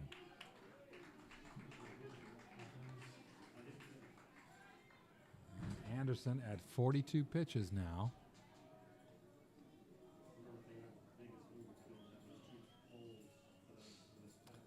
Just a beautiful afternoon. Hot, but just beautiful. A few little clouds. Puffy and floating across the right field mainly, right center field sky. We are in the top half of the 6th inning, and you got to play this out. You got to have a winner. So somebody needs to break this tie. A throw over. A couple of throws over. Neither of them able to get Will Rawls. Wonder, with nobody out, is Rawls going to make a break for it at second base? Nope. That one sliced foul. And Tyler Kripe again is in the familiar territory of having 2 strikes. He is going to be in battle-ready position here, as the Jesuit pitchers have gotten the better of him so far. We shall see. Anderson working from the stretch. And that one popped foul. Chased by Sheffield, but he runs out of room.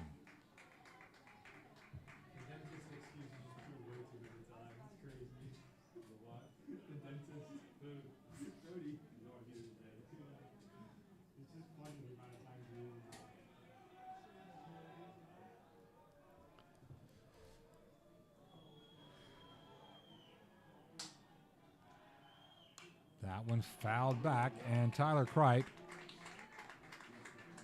an interesting at bat. He has seen 4 pitches, and he's fouled all 4 of them off. I guess he figures I am not going down looking. Doing a great job of getting the bat on it, just has not been able to straighten it out yet.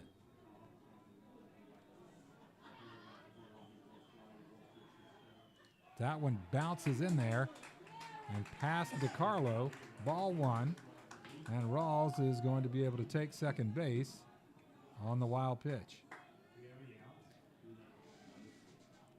So Kripe just staying alive has benefited his Bulls compadre, Will Rawls, who's now at second base with nobody out.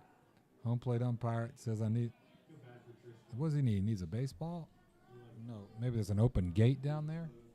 I think there's an open gate down the left field line where the bullpen is out there. I think.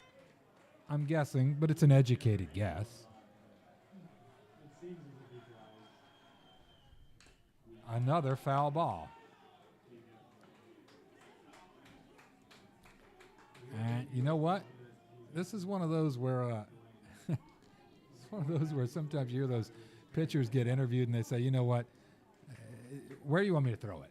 Okay. I've thrown you one of everything and you foul everything off. Where do you want me to throw this? I'm getting tired of seeing you in the batter's box. But let's see. Wilson's up 1-2 on him, but he has been for a while. Stares in for a long look for his sign. Kicks, fires, and that one is rolled over to first baseman Burke, who tosses it to Wilson and gets out number 1. Well played.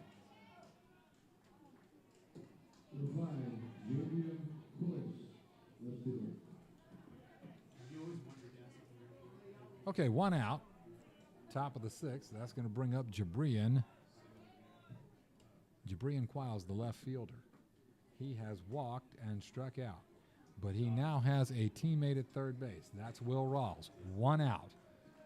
A tie ball game. You're in the top of the 6th. Infield is in. Anderson steps off. You got to think this would be, if you're inclined to squeeze, this is one of those moments. He bounces that in, and smothering it is Vincent DiCarlo. It's ball 1.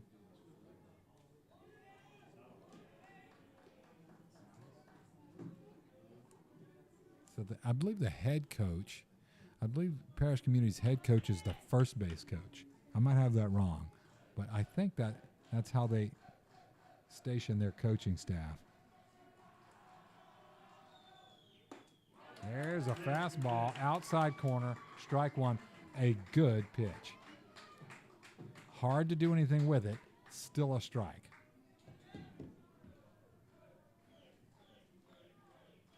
Do you, at this point, throw a breaking ball and see if you can get some weak contact or a swing and miss and maybe catch the guy jumping off third base. First base coach coming in, giving some more instructions to his hitter and his runner. And this is sort of the meat of it right here. Wilson Anderson comes set at the letters.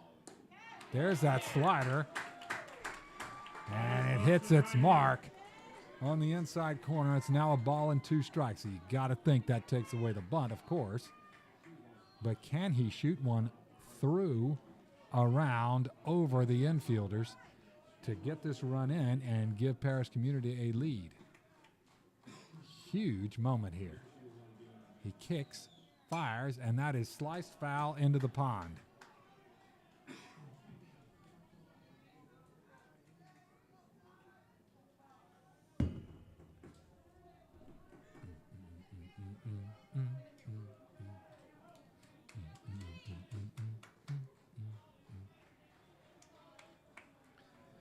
Jabrian Quiles now down 1 ball, 2 strikes. Swing and a miss, and he gets the swinging strikeout.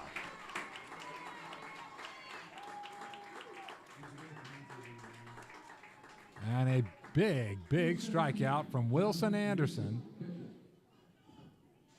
And Jonathan Mason comes up.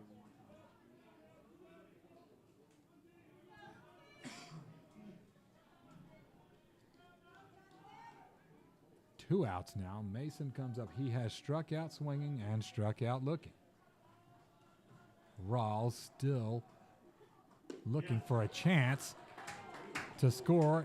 Not going to get it there. That's a ball low, apparently. It's a breaking ball that I guess was a little bit low. It certainly was over the plate. Must be a little low.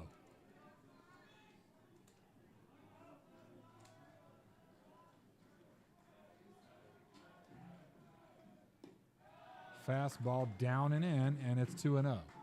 So Anderson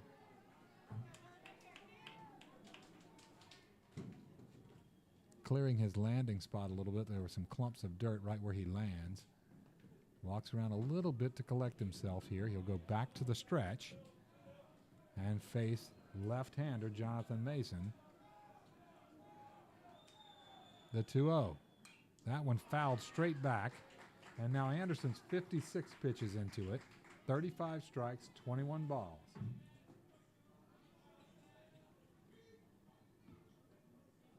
Would be a huge jam to get himself out of here.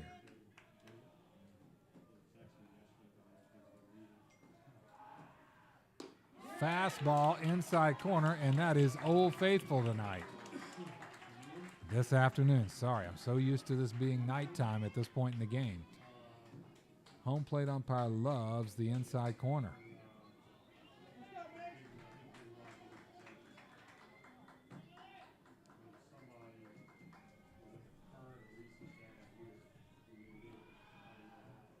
Swing and an empty hack, and he gets out of it with another strikeout.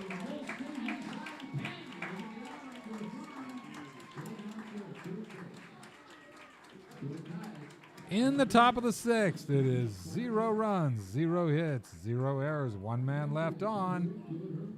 We move to the bottom half of the 6th inning, and it is still 4-4.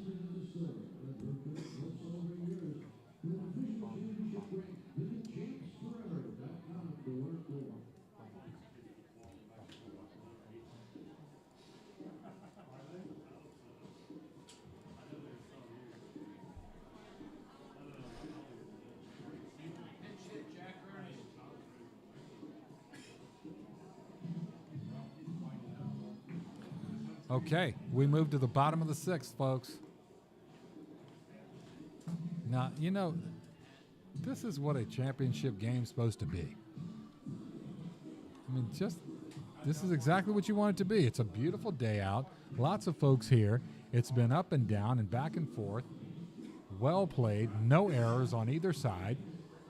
Good pitching, good defense, good hitting. Exciting base running. It's just... This one's had a little bit of everything. We have not had a long ball yet, but we have had everything else. A number of singles, a number of doubles, at least one triple that comes to mind. Some great defensive plays on both sides. The pitching's been very good. Jacob Traeger came in relief of Keegan Duquette, and he's done well. He is not as hard a thrower as Duquette, but relies on a breaking ball that he is able to land for a strike consistently.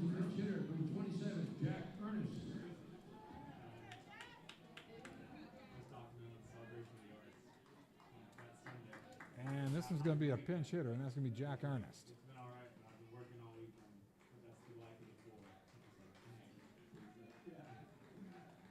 Ernest to hit for Will Burke, and he takes a fastball up and in.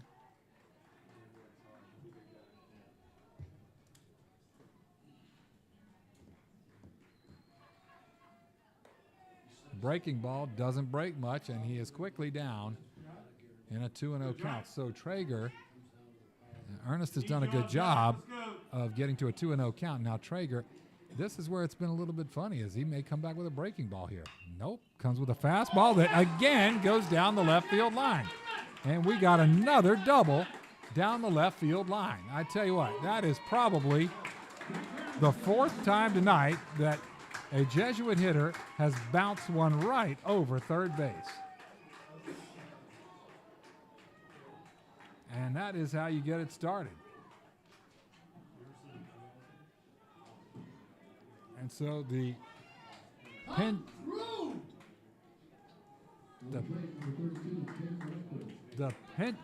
pinch hitting of Jack Ernest has put Jesuit in the driver's seat here, as now nobody is out. We're in the bottom of the sixth. It's a tie ball game, district finals.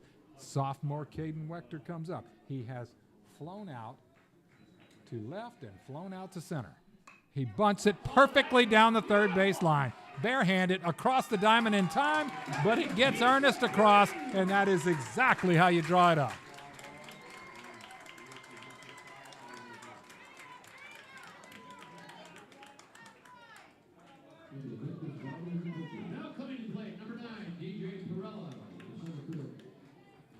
All right, well, that is how you draw it up, is one out, and now Jack Ernest at third base, infield in. DJ Perella has hit a sharp, hard ground ball to the shortstop to get out. He has tripled to center field. He has singled to left field. And he hits a single to left field in the 5-6 hole, and DJ Perella stays red hot. And DJ is hot as a Rolex in a pawn shop.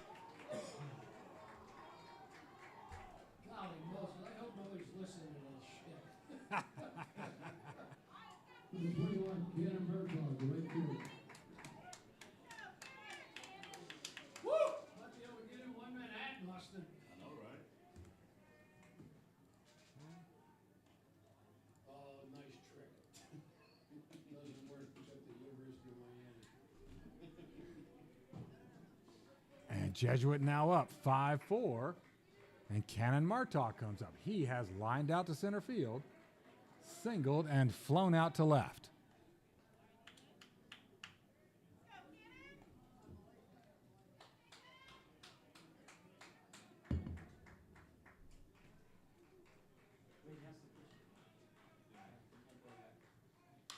Cannon hits that one straight up in the air. And the catcher didn't realize where it was, turns around, looks up, and there it is, almost to his glove. So that's a pop-out, foul out.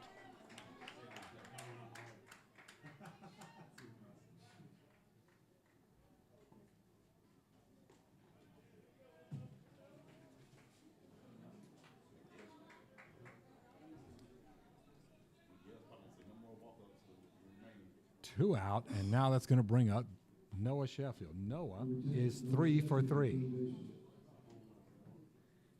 He has singled, doubled, singled, and here he is, 3 for 3.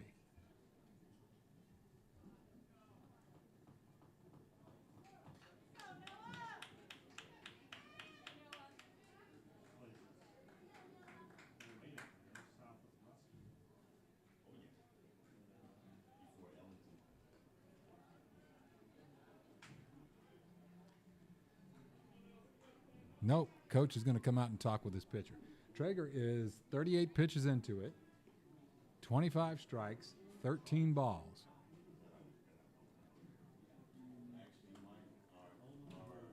And I tell you what, Perella and Sheffield have just been backbreakers for the Parrish Community Bulls.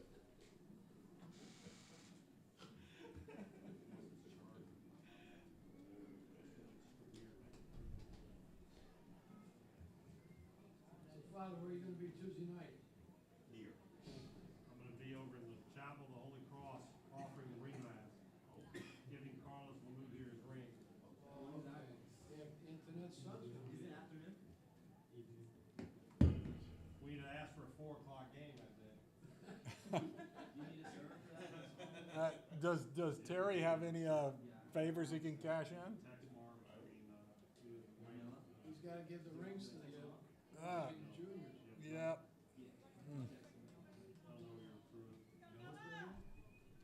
Okay, Noah Sheffield, again, 3 for 3 tonight. He hit the single off the boot of Keegan Duquette, the starting pitcher for the Bulls. And he has subsequently doubled down the left field line and singled down the left field line.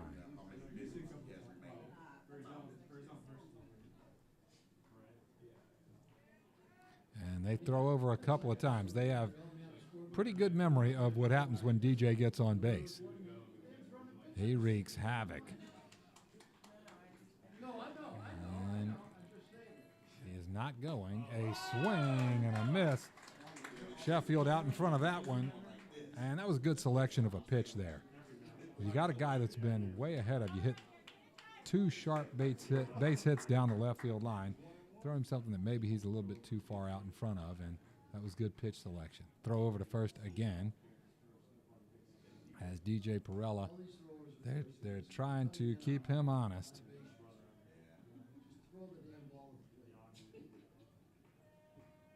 There he goes. And a swinging strike 2. They're going to give DJ that base. Now you're ready, Noah. I don't think that runner needed protection.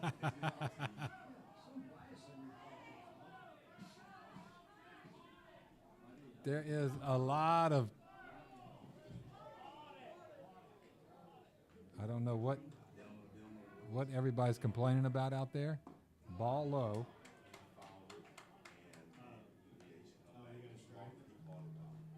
I don't know what they're, there's a lot of disapproval from the Parish community crowd. I don't know what they're asking for. Ball outside, but that gets past the catcher. And over to third goes DJ Perella on the pass ball. I tell you what, every time the pitcher looks up, every time they look up, DJ Perella's at third base. They got to be tired of seeing him over there. You ready, DJ? But it's deuces wild. 2 balls, 2 strikes, 2 outs. And now, what is their coach going to come and plead his case on here? This is Timmy Knowles' brother. He walks like him. Is it? Nervous as hell. Is that Timmy Knowles' brother? He's going to go talk. Oh, okay. He was asking to see, has he used up his mound visits, I guess. And they are going to replace Jacob Traeger, who's thrown 58 pitches and done a good job. He really has. But he is going to be replaced by, I'll get the name for you, folks.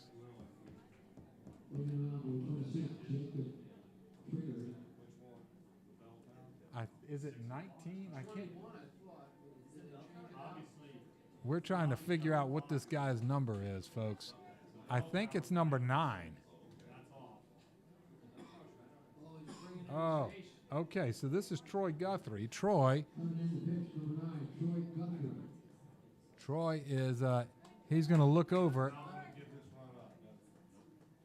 He is a hard-throwing right-hander. Troy throws a 91-mile-an-hour fastball. He's going to go to Florida Gulf Coast University. So he'll look over and see future teammate DJ Perella standing at third base when he toes the rubber here.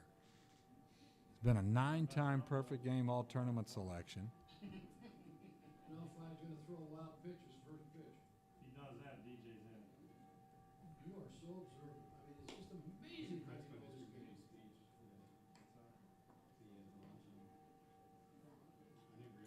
Noah Sheffield. Interesting. Guthrie comes in a 2-2 count with 2 outs. So, and he's got a lot of zip on this fastball, I can tell you that.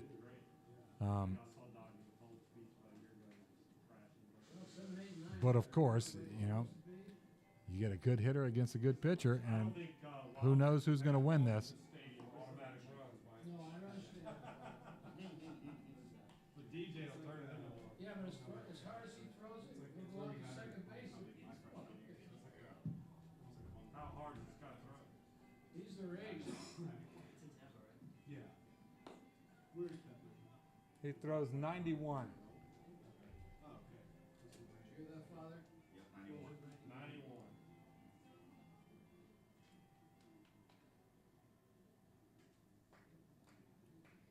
I used to be considered throwing hard.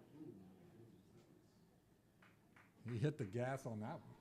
I hope he does on one of these. All right, Noah Sheffield will get his first crack. He'll be the first guy to get a crack at Troy Guthrie. And man, do we have a good game here, folks. You're being treated to some really, really high level high school baseball. Sheffield stands in. It'll be righty on righty. And Guthrie will work from the stretch. And looks over at future teammate DJ Perella. Fastball just outside, fills it up. And we go to a full count here. Sheffield would love to be on base for a 4th time and would love to bring DJ across. Comes set at the belt, kicks. There's a breaking ball that just misses. Nice job by Noah Sheffield not fishing. And he is spotted first base on balls. That is going to bring up Vincent DiCarlo. Now, DiCarlo has singled to left. He has been hit by a pitch, and he has popped out in foul territory to the first baseman.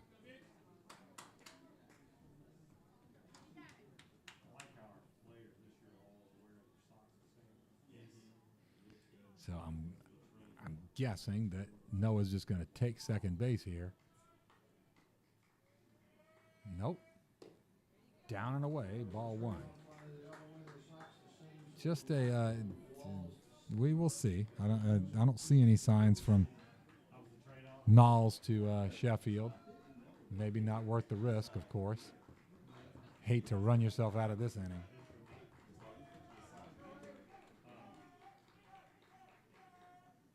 That one swung on and fouled straight back into the netting. A ball and a strike. On deck is Jack Clark.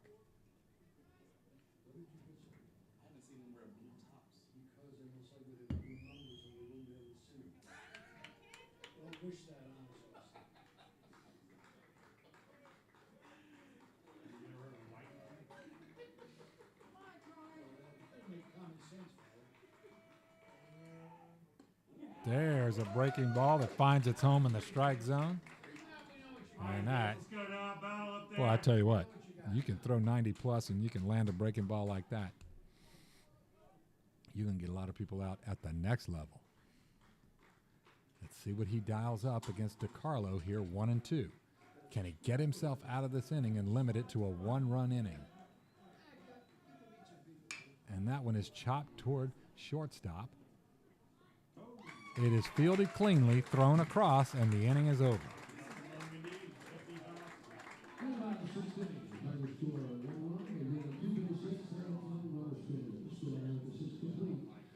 Bottom of the 6th, 1 run, 2 hits, no errors, 2 men left on base. We move to the top of the 7th inning. It's Jesuit 5, Parish Community 4.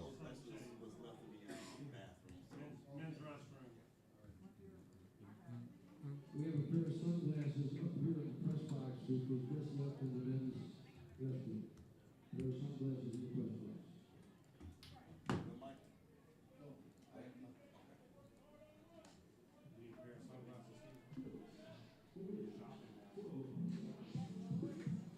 All right, Wilson Anderson, 58 pitches into this. This one's all his. He will pick up the win if we can get 3 outs here before Parrish Community can get one across the plate. They will send up 7, 8, 9. Eloy Serrata, Matthew Thompson, and Logan McGuire.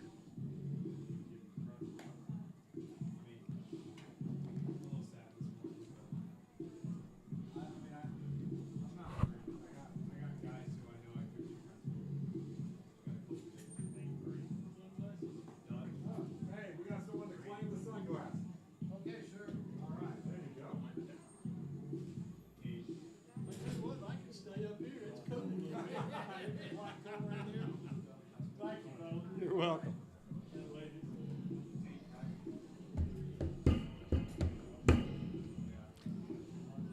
All right. And this is where you get down to brass tacks, folks.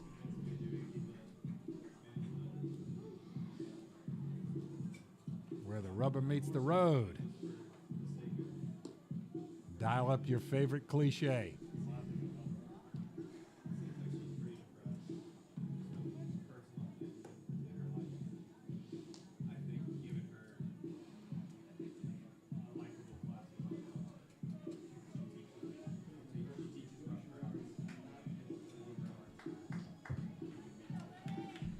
Okay, Eloy Serrata, the second baseman. He has doubled to left field, or left center, and struck out swinging. This is his 3rd crack at the Jesuit pitching staff.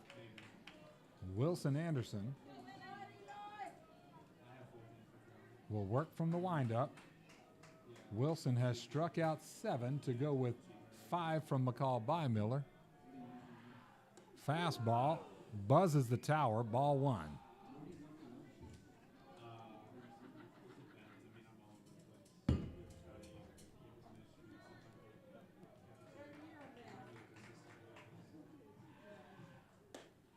Fastball, and that one is in that trusty inside corner strike zone. A ball and a strike.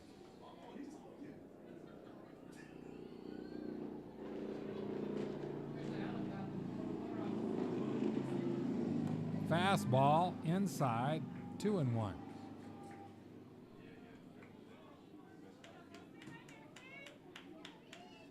It's like the U.S. Open tennis tournament. You know, every time a plane takes off from LaGuardia, you can hear it overhead when they serve. Swing and a miss. That's how those choppers that come into St. Joe's, they come right here over Jesuit's baseball field.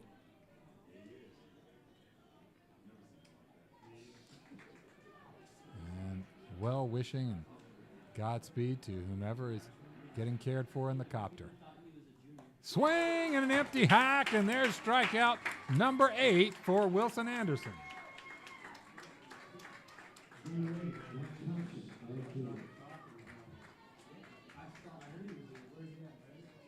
All right, brings up Matthew Thompson. Matthew has struck out swinging and flown out to left field. Top of the 7th, district final here. Jesuit up by 1 and Wilson Anderson on the mound. Starts off. No, you gotta call that pitch. And that is right down the middle, ball 1. There should be a 3rd category. You know, you got ball, strike, and then not strike. I mean, I guess, because I ain't calling that a ball.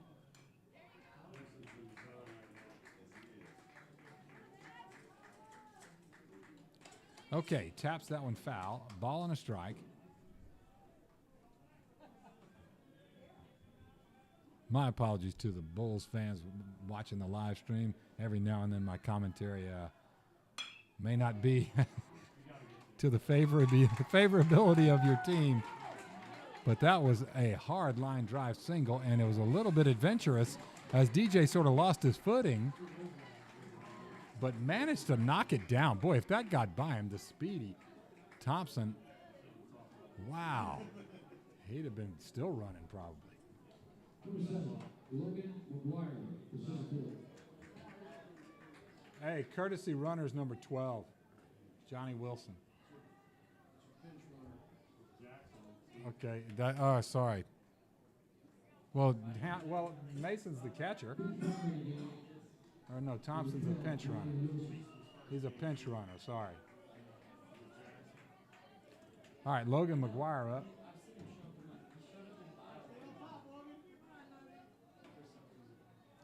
Center fielder, he has singled and flown out.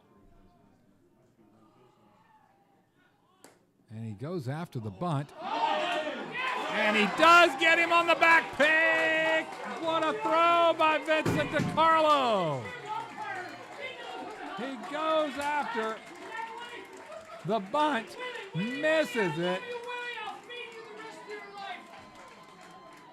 And coming up throwing is Vincent DiCarlo.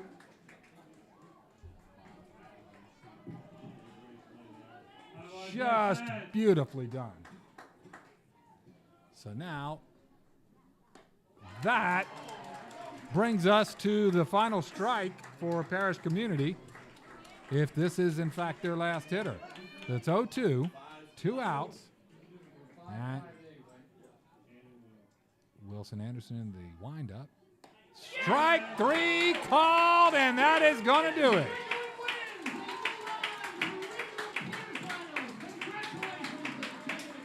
A come-from-behind win for the Jesuit Tigers.